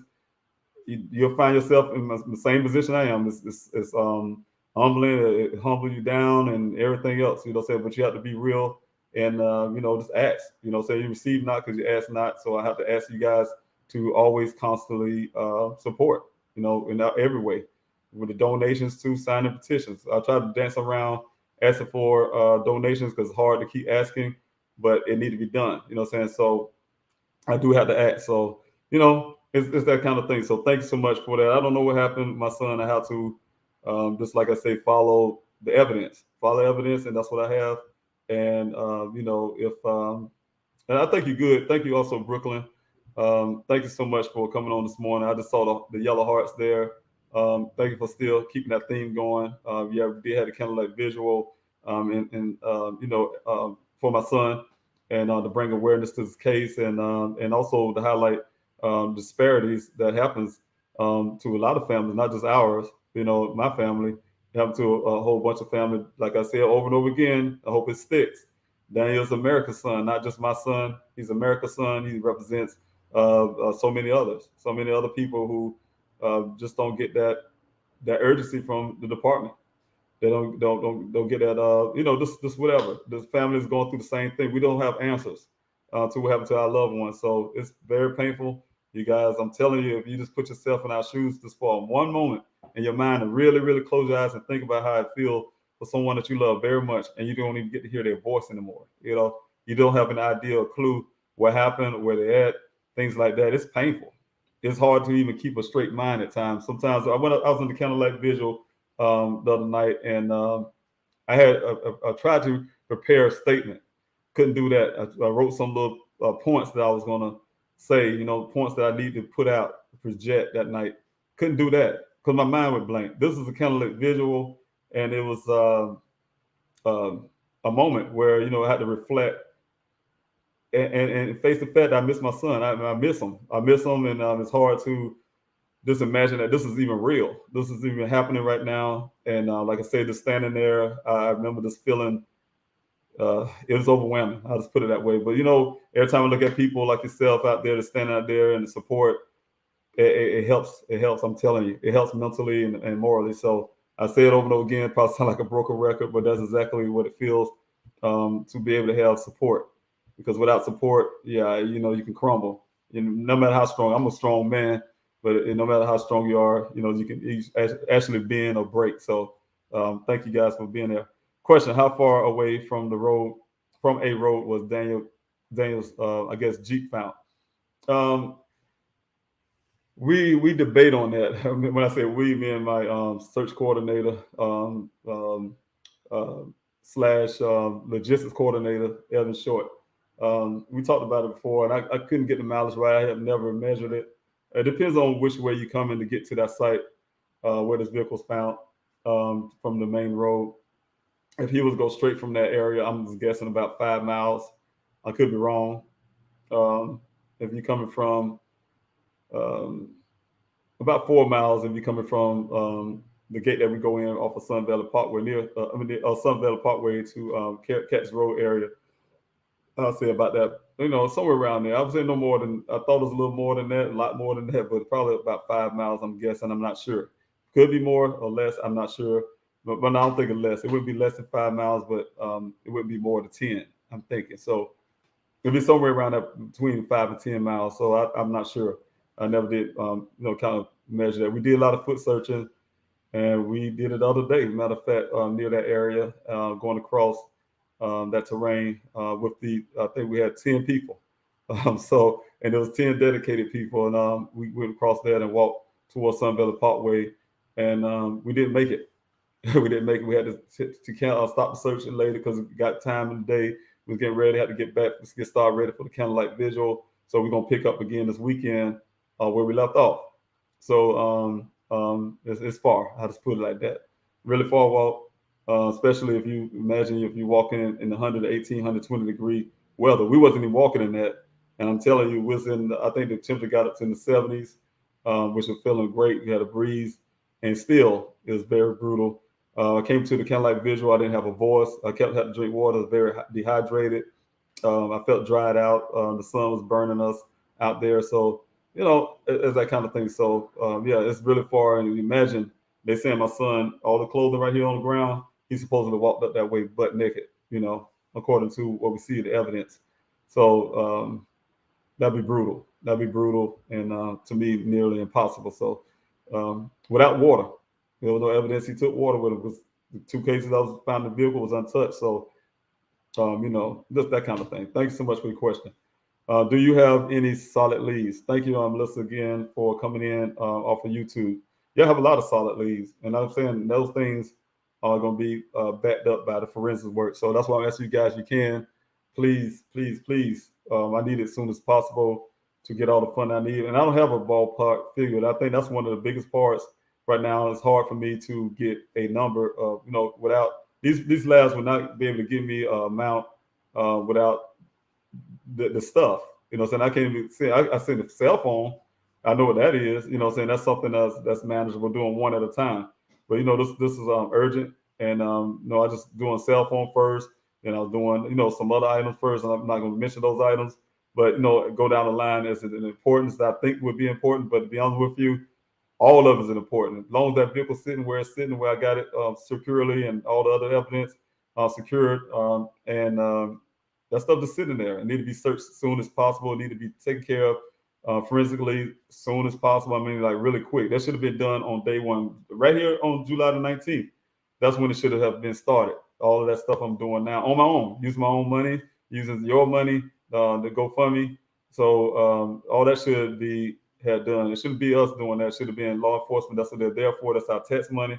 That's what is used for to help us and our family. So thank you for the question. All right, Native Queen, thank you again for your question. Do you think there was foul play? His body could have been moved to another. Okay, well, I think I had that question before. Thanks so much for that. And if I repeat the question, thank you. If you have another question, please put that on the timeline. Question first, and then I would then ask your question, then I can find it. I have a question here. What should we say to the Buckeye Police Department? Do their job. Matter of fact, I think at this point they haven't done their job.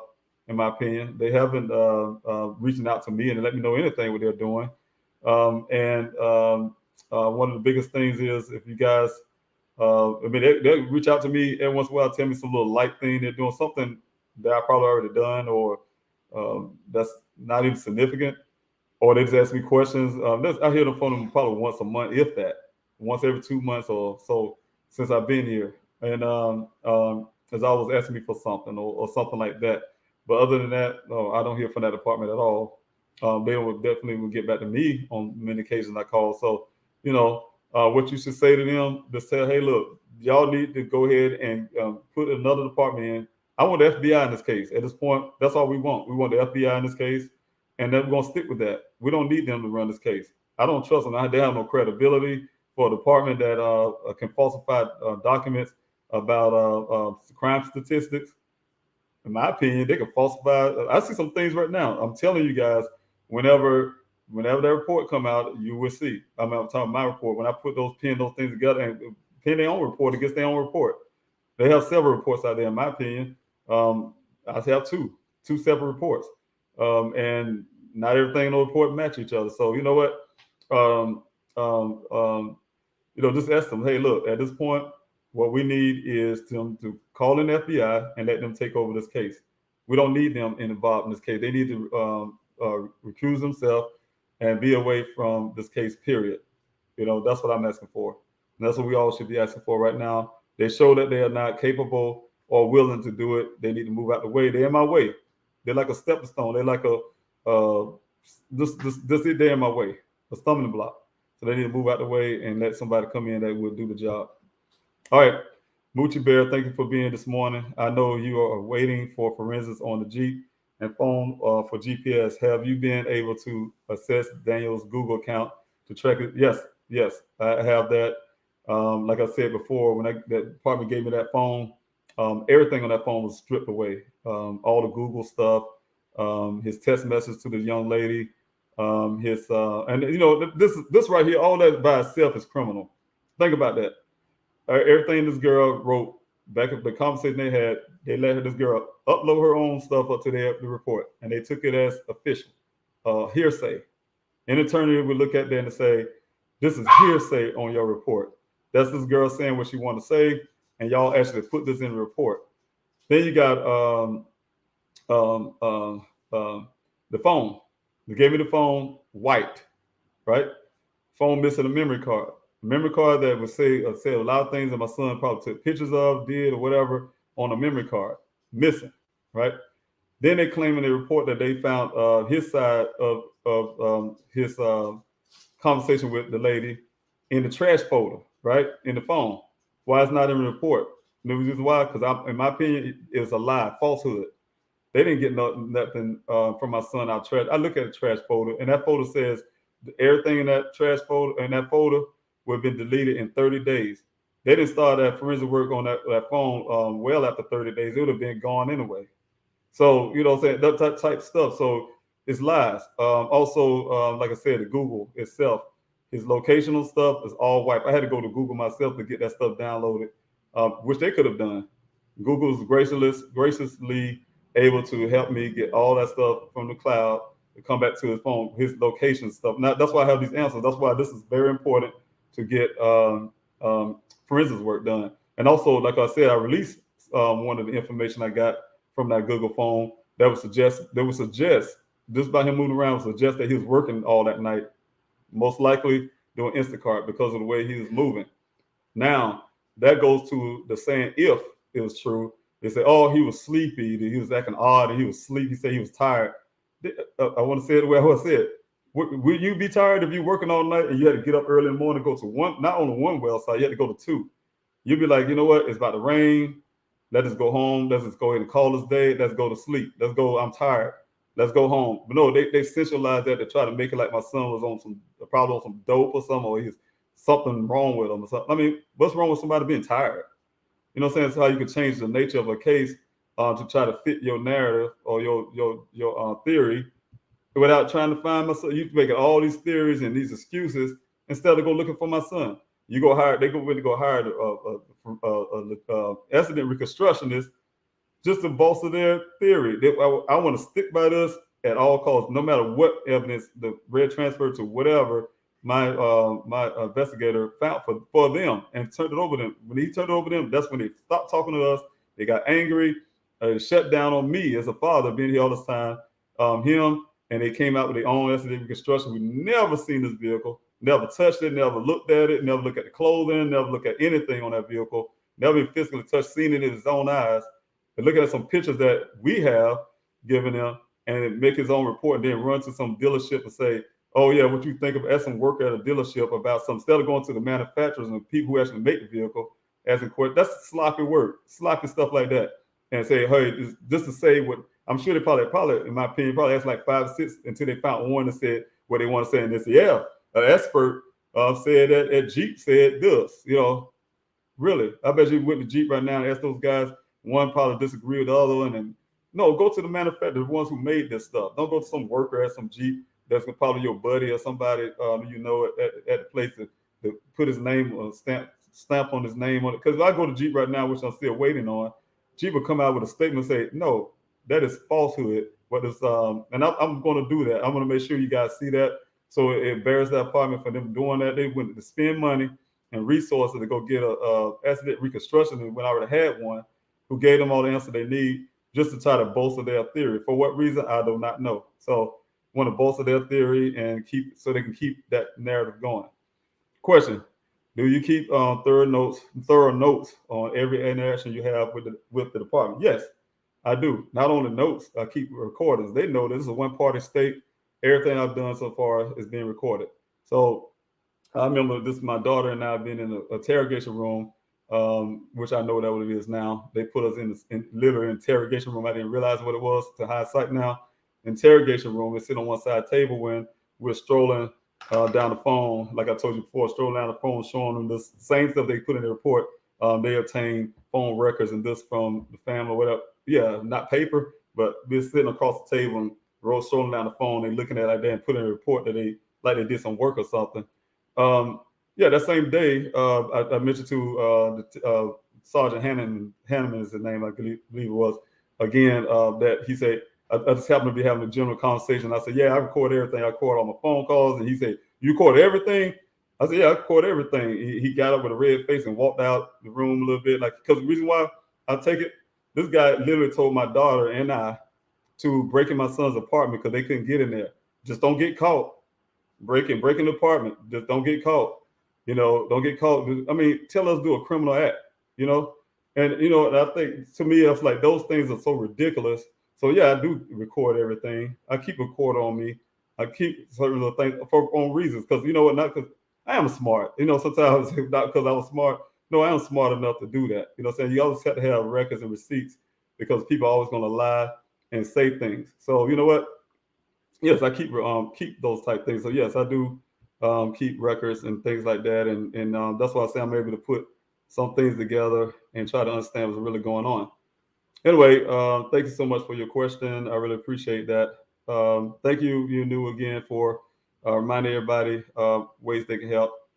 That's the Cash App for, again, I appreciate you guys donating because I really need it. I wouldn't ask if I didn't need it.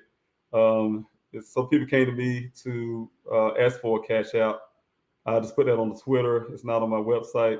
And that was for a reason. A lot of people was saying, hey, look, I didn't want to donate to GoFundMe, Mr. Robinson, because they take fees out. And I don't know. I still don't know how much fees that GoFundMe take out fees. And, we don't get 100% of it. And they want to be able to provide a donation without the fees. But I can't tell you what I found out about Cash App, though. I have to pay taxes on it. So it's still almost pretty much the same. You guys can, do either or. Whatever make you feel better the way you donate.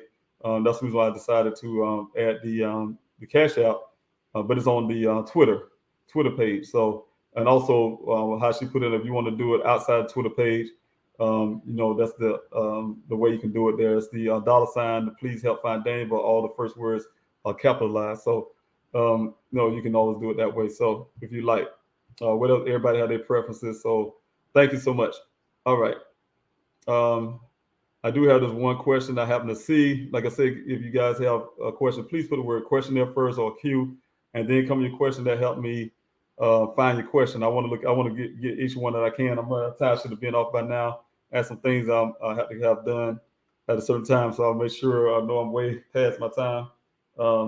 But I want to make sure I get some of this Q&A in, since I did put the candlelight visual on first. Can South Carolina LE help New York LE worked with North Carolina Port LE and FBI for Gabby Petito? And I wonder too. I did reach out to even stuff like Tempe that was mentioned on the candlelight visual. Yes, I'm reaching out to other departments. I haven't reached out to anybody in South Carolina.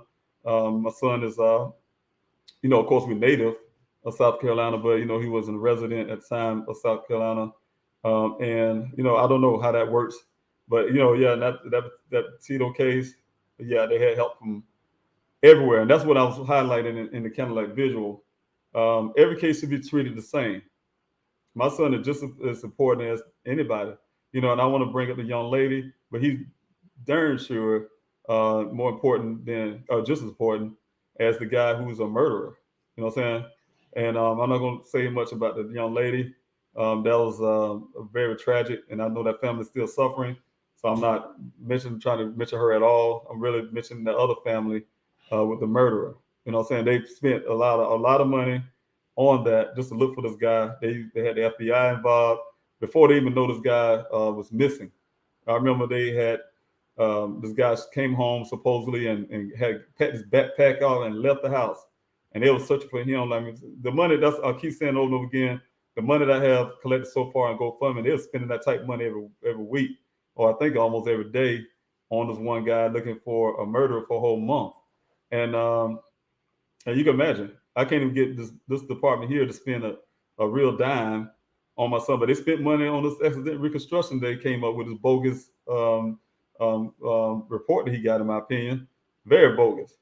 Because look at it, he never even seen the vehicle, touched it or anything, no clothing, nothing, and he made a full report. How you can make a full report of something you never even seen with your own eyes?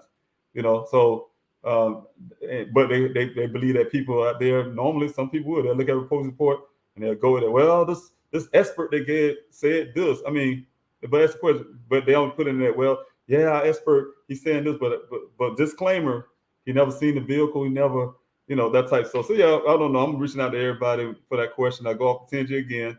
Ask that question. Yes, I could try to see what I can do with South Carolina, but I'm trying to reach out to any and everybody, law enforcement wise, that can actually help. So thanks so much for your question. Red, thanks for coming in from YouTube. Again, my name is Dave Robinson, father of Geologist Daniel Robinson. We just had a Q&A, candlelight visual on Saturday night, and I thank everybody who came out to join, who helped just that night. Speaker, Mrs. Janelle Wood, the speaker, Pastor Reginald Steele from the Kingdom here in Phoenix. Thank you all for being the speaker, and everybody else, everybody working in the background, and came out to help. I really appreciate the camera crew, the news crews, to you all that came out to watch from either the live stream or been out there in person. So I'm really grateful. Thanks so much. I'm doing the Q&A, and I'm answering all the questions I can. I'm getting close to the time where I'm going to cut this off. So please, if you have a question, please put the word question there first, and then or Q, capital Q, and then ask your question, and I can get down to it, come down the timeline. The comment section. Question. David Robinson, do you think the paint and the yellow and red marks on the Jeep will be able to tell you anything after analyzed? I hope so.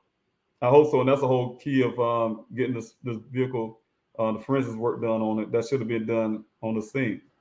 Had it been done on the scene, the Buckeye Police Department would have said something about red transfer paint in their report. They didn't, because they didn't even look. It's on the outside of the vehicle at that. They would have said things about that the fact that this glass that's on the passenger side, there's not even much, if glass at all, in the vehicle itself. That's amazing, huh?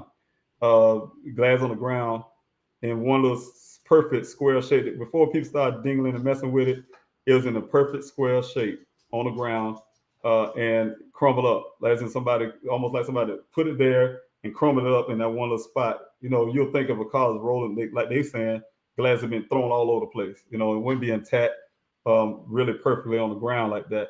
But the same crazy part is there's no glass in the vehicle. Just tiny little fragments of glass here and there. You know, no glass from that glass at all. That only one that's bust out. And also, first thing they said, oh, he bust out the glass. They saying, oh, the glass out the sunroof. That glass didn't have the sunroof don't have a glass. You know what I'm saying? That's the kind of things that department was slack and lazy to say. And my after the reconstruction, they had to tell them, hey, that vehicle don't even have a glass. It just have a panel, you know. So that kind of stuff. So, you know, red transfer paint and all that stuff. Yes, I hope it do give me some answers and some clues. That's the reason why I need the forensics done. So thank you. Have you thought about up in the reward and somewhere we talk? I have been thinking about that for a long time, Christine. Thank you for joining in on Facebook. First of all, thank you for being here and your support.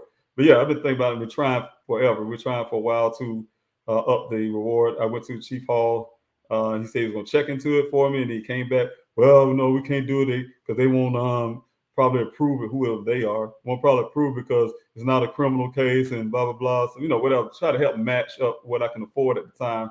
And I feel sad. My son is worth more than any money that I could put up for a reward. But you know, everything had to be done in the way that I want to have to be able to do it. You know, so at this time, yeah, I'm really working hard with that. You know, whoever or anybody, you know, I did have a suggestion, beautiful thing of someone that really wanted to help also with the upping of the reward money. So looking into that, trying to make sure I can get it up. But statistically wise, I can tell you that a lot of times that don't mean anything to people, about believe it or not, but it do help some people to come forward and say something. So yes, that's one of the main goals, to be able to do that. Thank you, you knew for the tip line there. I do have the tip line, you guys. If you have seen something, heard something, say something, you know, because you know what, person could have been out there. The tip line is also on the bottom of the screen. Could have been out there that day my son went missing, and they just so happened to move that day. Now they live in Florida or something, or live in Alabama or anywhere. And you know, you guys helping me by coming out, picking up these flyers, to sharing the story on your YouTube channel, to all your social media, telling your neighbors, your friends about what's going on, calling these networks, news networks, and trying to make sure they continue to put Daniel's name out there. The billboards that I have on the east side of all on I-10, from the east side of Phoenix to the west side there towards Buckeye. All that matters. All that matters to get his name out there, because somebody may have heard something, seen something, say something. You know, we don't know. They can jog somebody's memory. So, you know, hey, look, yeah, I do remember something that day. I just happened to be there. And, you know, so, you know, that always helps also. So thank you. If you see this, please use the tip line. If you know anything, heard something, seen something, use it for the tip. That's it. Not for comments or what you think I should do, suggestions. If you have suggestions and things like that, where I should search what you think happened and things like that, please use this number you see on the bottom, not the tip line. Use this number. This is the number that comes to me. You guys can say, hey, Mr. Robinson, I think you should go search this well in Chicago or something. I don't know. You can make all that kind of stuff like that on this line here. But the tip line is definitely made for tips, something that can actually bring my son back to his family. I'm not saying that your suggestions won't, but the suggestions, please limit those to contact Mr. Robinson at the 803-200-7994. That's a public cell phone number I have, and you guys can hit me there. I can tell you, and some people did get frustrated. I will answer you. Sometimes it takes me a while to get back because I go through this phone, and this is a phone here. Go through the phone, and I mean, I get a lot of texts and a lot of calls, things like that. So it takes me a while to reach everybody, because I'm doing something today. Like I said, I'm way behind now. I should have been off this live, and I have some things I take care of. But you know, so I'm trying my best to accommodate everybody and get some of these questions in while I can. So yes, please use that number, utilize that number for that. Again, if anything else, all the information you can find out about this whole case and everything can be found on pleasehelpfinddaniel.com on the bottom of the screen. All the information they can use. I don't think I see any more questions. If there's any more questions, please put a question. I'm getting now near the end of this Q&A. I will be back again hopefully tomorrow. If not tomorrow, the day after. I will make it determined once I get off here, depending on my schedule. I do have a question from Christina Lynn. Thank you so much for coming on Facebook. Question, really? Comment, really? Okay.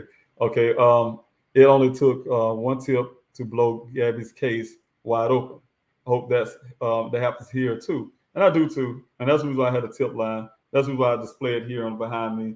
It's only one comment. It don't take one tip. I mean, that's why I say, guys, if you really heard anything that you think is significant, that's going to bring Daniel back, yes, please leave that. If you want to stay anonymous, like I said, you call that tip line. You can be anonymous. It's a 24-hour, 7-day week tip line, live operator that will take your call. However, at the same time, if you want to stay anonymous, they'll let you stay anonymous. If you don't want to talk to anybody, you can just text the word tip to that number. This number here behind me. Text the word tip to that number and put it back at the bottom of the screen again, and you can stay anonymous. Say if you just don't want to talk to anybody, you can do that also. So thank you so much for that. Yeah, it don't take one person to say something and have the right tip that would help. So thank you so much. Mr. Robinson from Lois, thanks so much for being here again from YouTube.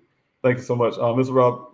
Robinson, I donated to your Cash App, but never got notification that you received it. I pray I didn't send it to the wrong person.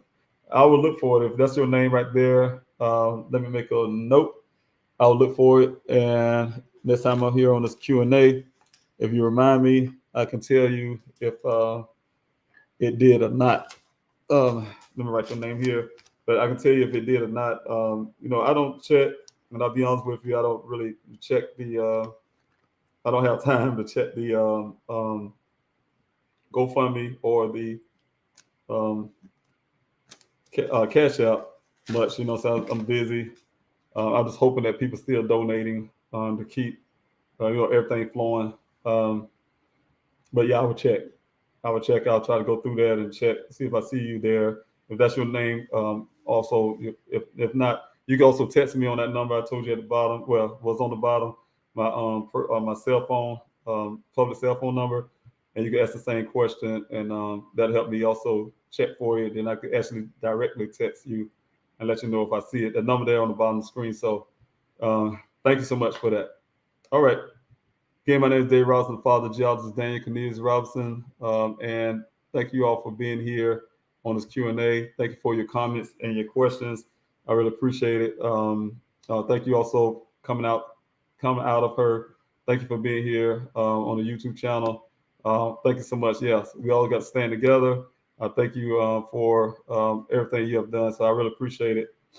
We do have to stand together. Thank you so much for your comment and everything. So again, if you have a question, I'm coming down to the bottom. Please ask the word question first, and then I'll put a big capital Q there, and then with your question, then I can answer those. All right, question from Miss Stevie.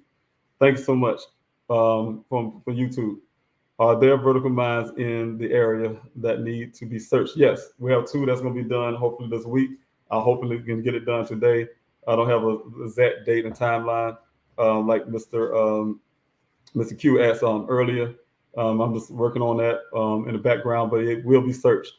And both of the 2 that I do know that's closer, but the other 2 that Buckeye say they went to one, and the other one that they say they could get to because they damaged their vehicle, those are going to be searched too. You know what I'm saying? I don't take just their word, because I learned not to take their word or anything about anything I send them to. So I'll have those searched too. Like I did these wells here that they say they was searching or whatever. So yeah, I will search these mines. They are vertical mines.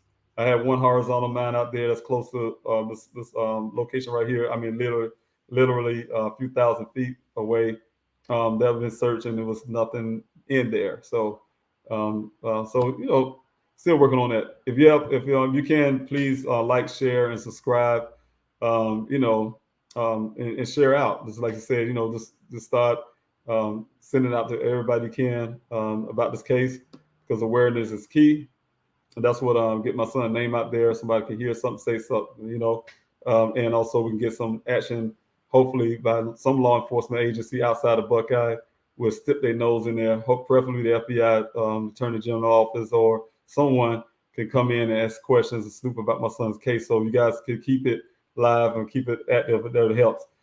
Unique question from Christina Lynn. You need to put a billboard by the girls' house, flyers on their poles. I don't know where the lady lives, but I do have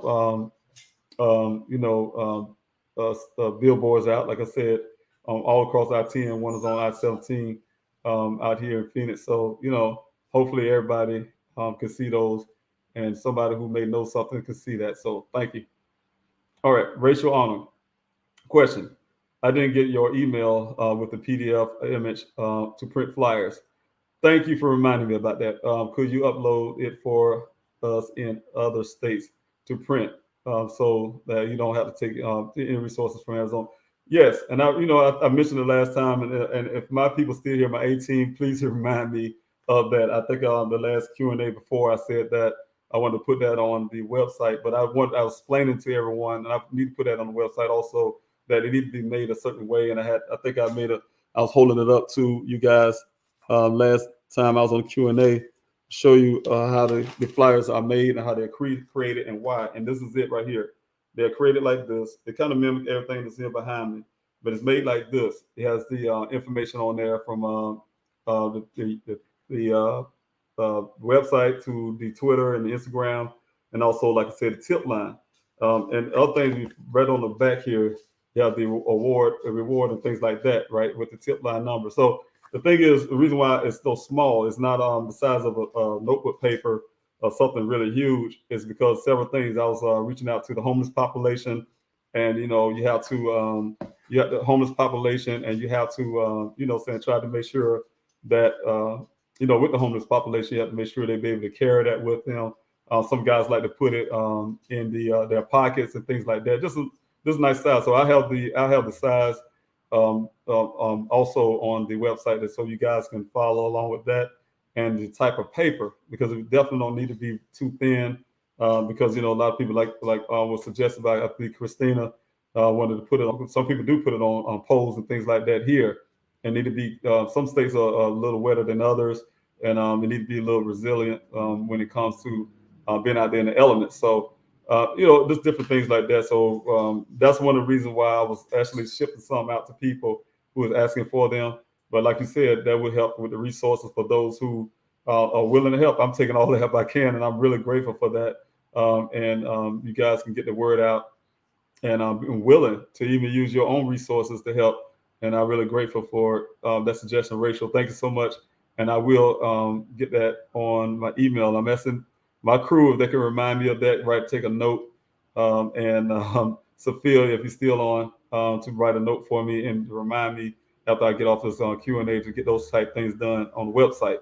And, so get a PDF for people to be able to make them themselves if they would like to. So thank you so much, Rachel, for pointing that out and reminding me of that. So thanks so much. I appreciate you. Again, we have the tip line here, the information here. See something, heard something, say something. Thank you, Yanu, for putting that up. Thank you for moderating on the back end. Thank you, John Q. See you later. Also, thank you for being here in the Q&A. I really appreciate you coming out. And thanks so much, 12-Step Woman, for putting that up. Like, share, subscribe. They have the algorithm to keep this channel going, reach out to more people. I really thank you guys for being here. Yes, I'm down to the bottom, and I really thank you guys again for coming out to the Q&A. My name is David Robinson, the father of Geologist Daniel Robinson, who went missing on June the 23rd, 2021. I've been here since June 26th, searching for him, standing in the gap for my son. It's been a very difficult time, and it's still a very difficult time. Very, very difficult time for me and my family. We just had a candlelight vigil. Yes, it was really rough last night with that candlelight visual. And but you guys stepped in the gap. Y'all being there, helped me and my family in that time. Come out. You have, like I said, just been there. So thank you so much. I will leave with a little clip there, and thank you so much. God bless you. I'm the father of Geologist Daniel Robinson. We're out here to do a candlelight visual on behalf of my son, and also to bring light into other families who are going through similar situations. So thank you. I'm thanking everybody who's out here to support. We need to stand in solidarity to bring attention to this case and to make a statement. Oh, I'll be your shelter, I'll be your armor. I hear you whisper underneath your breath. I hear your SOS, your SOS. I will send out an army to find you in the middle of the darkest night. It's true, I will rescue you.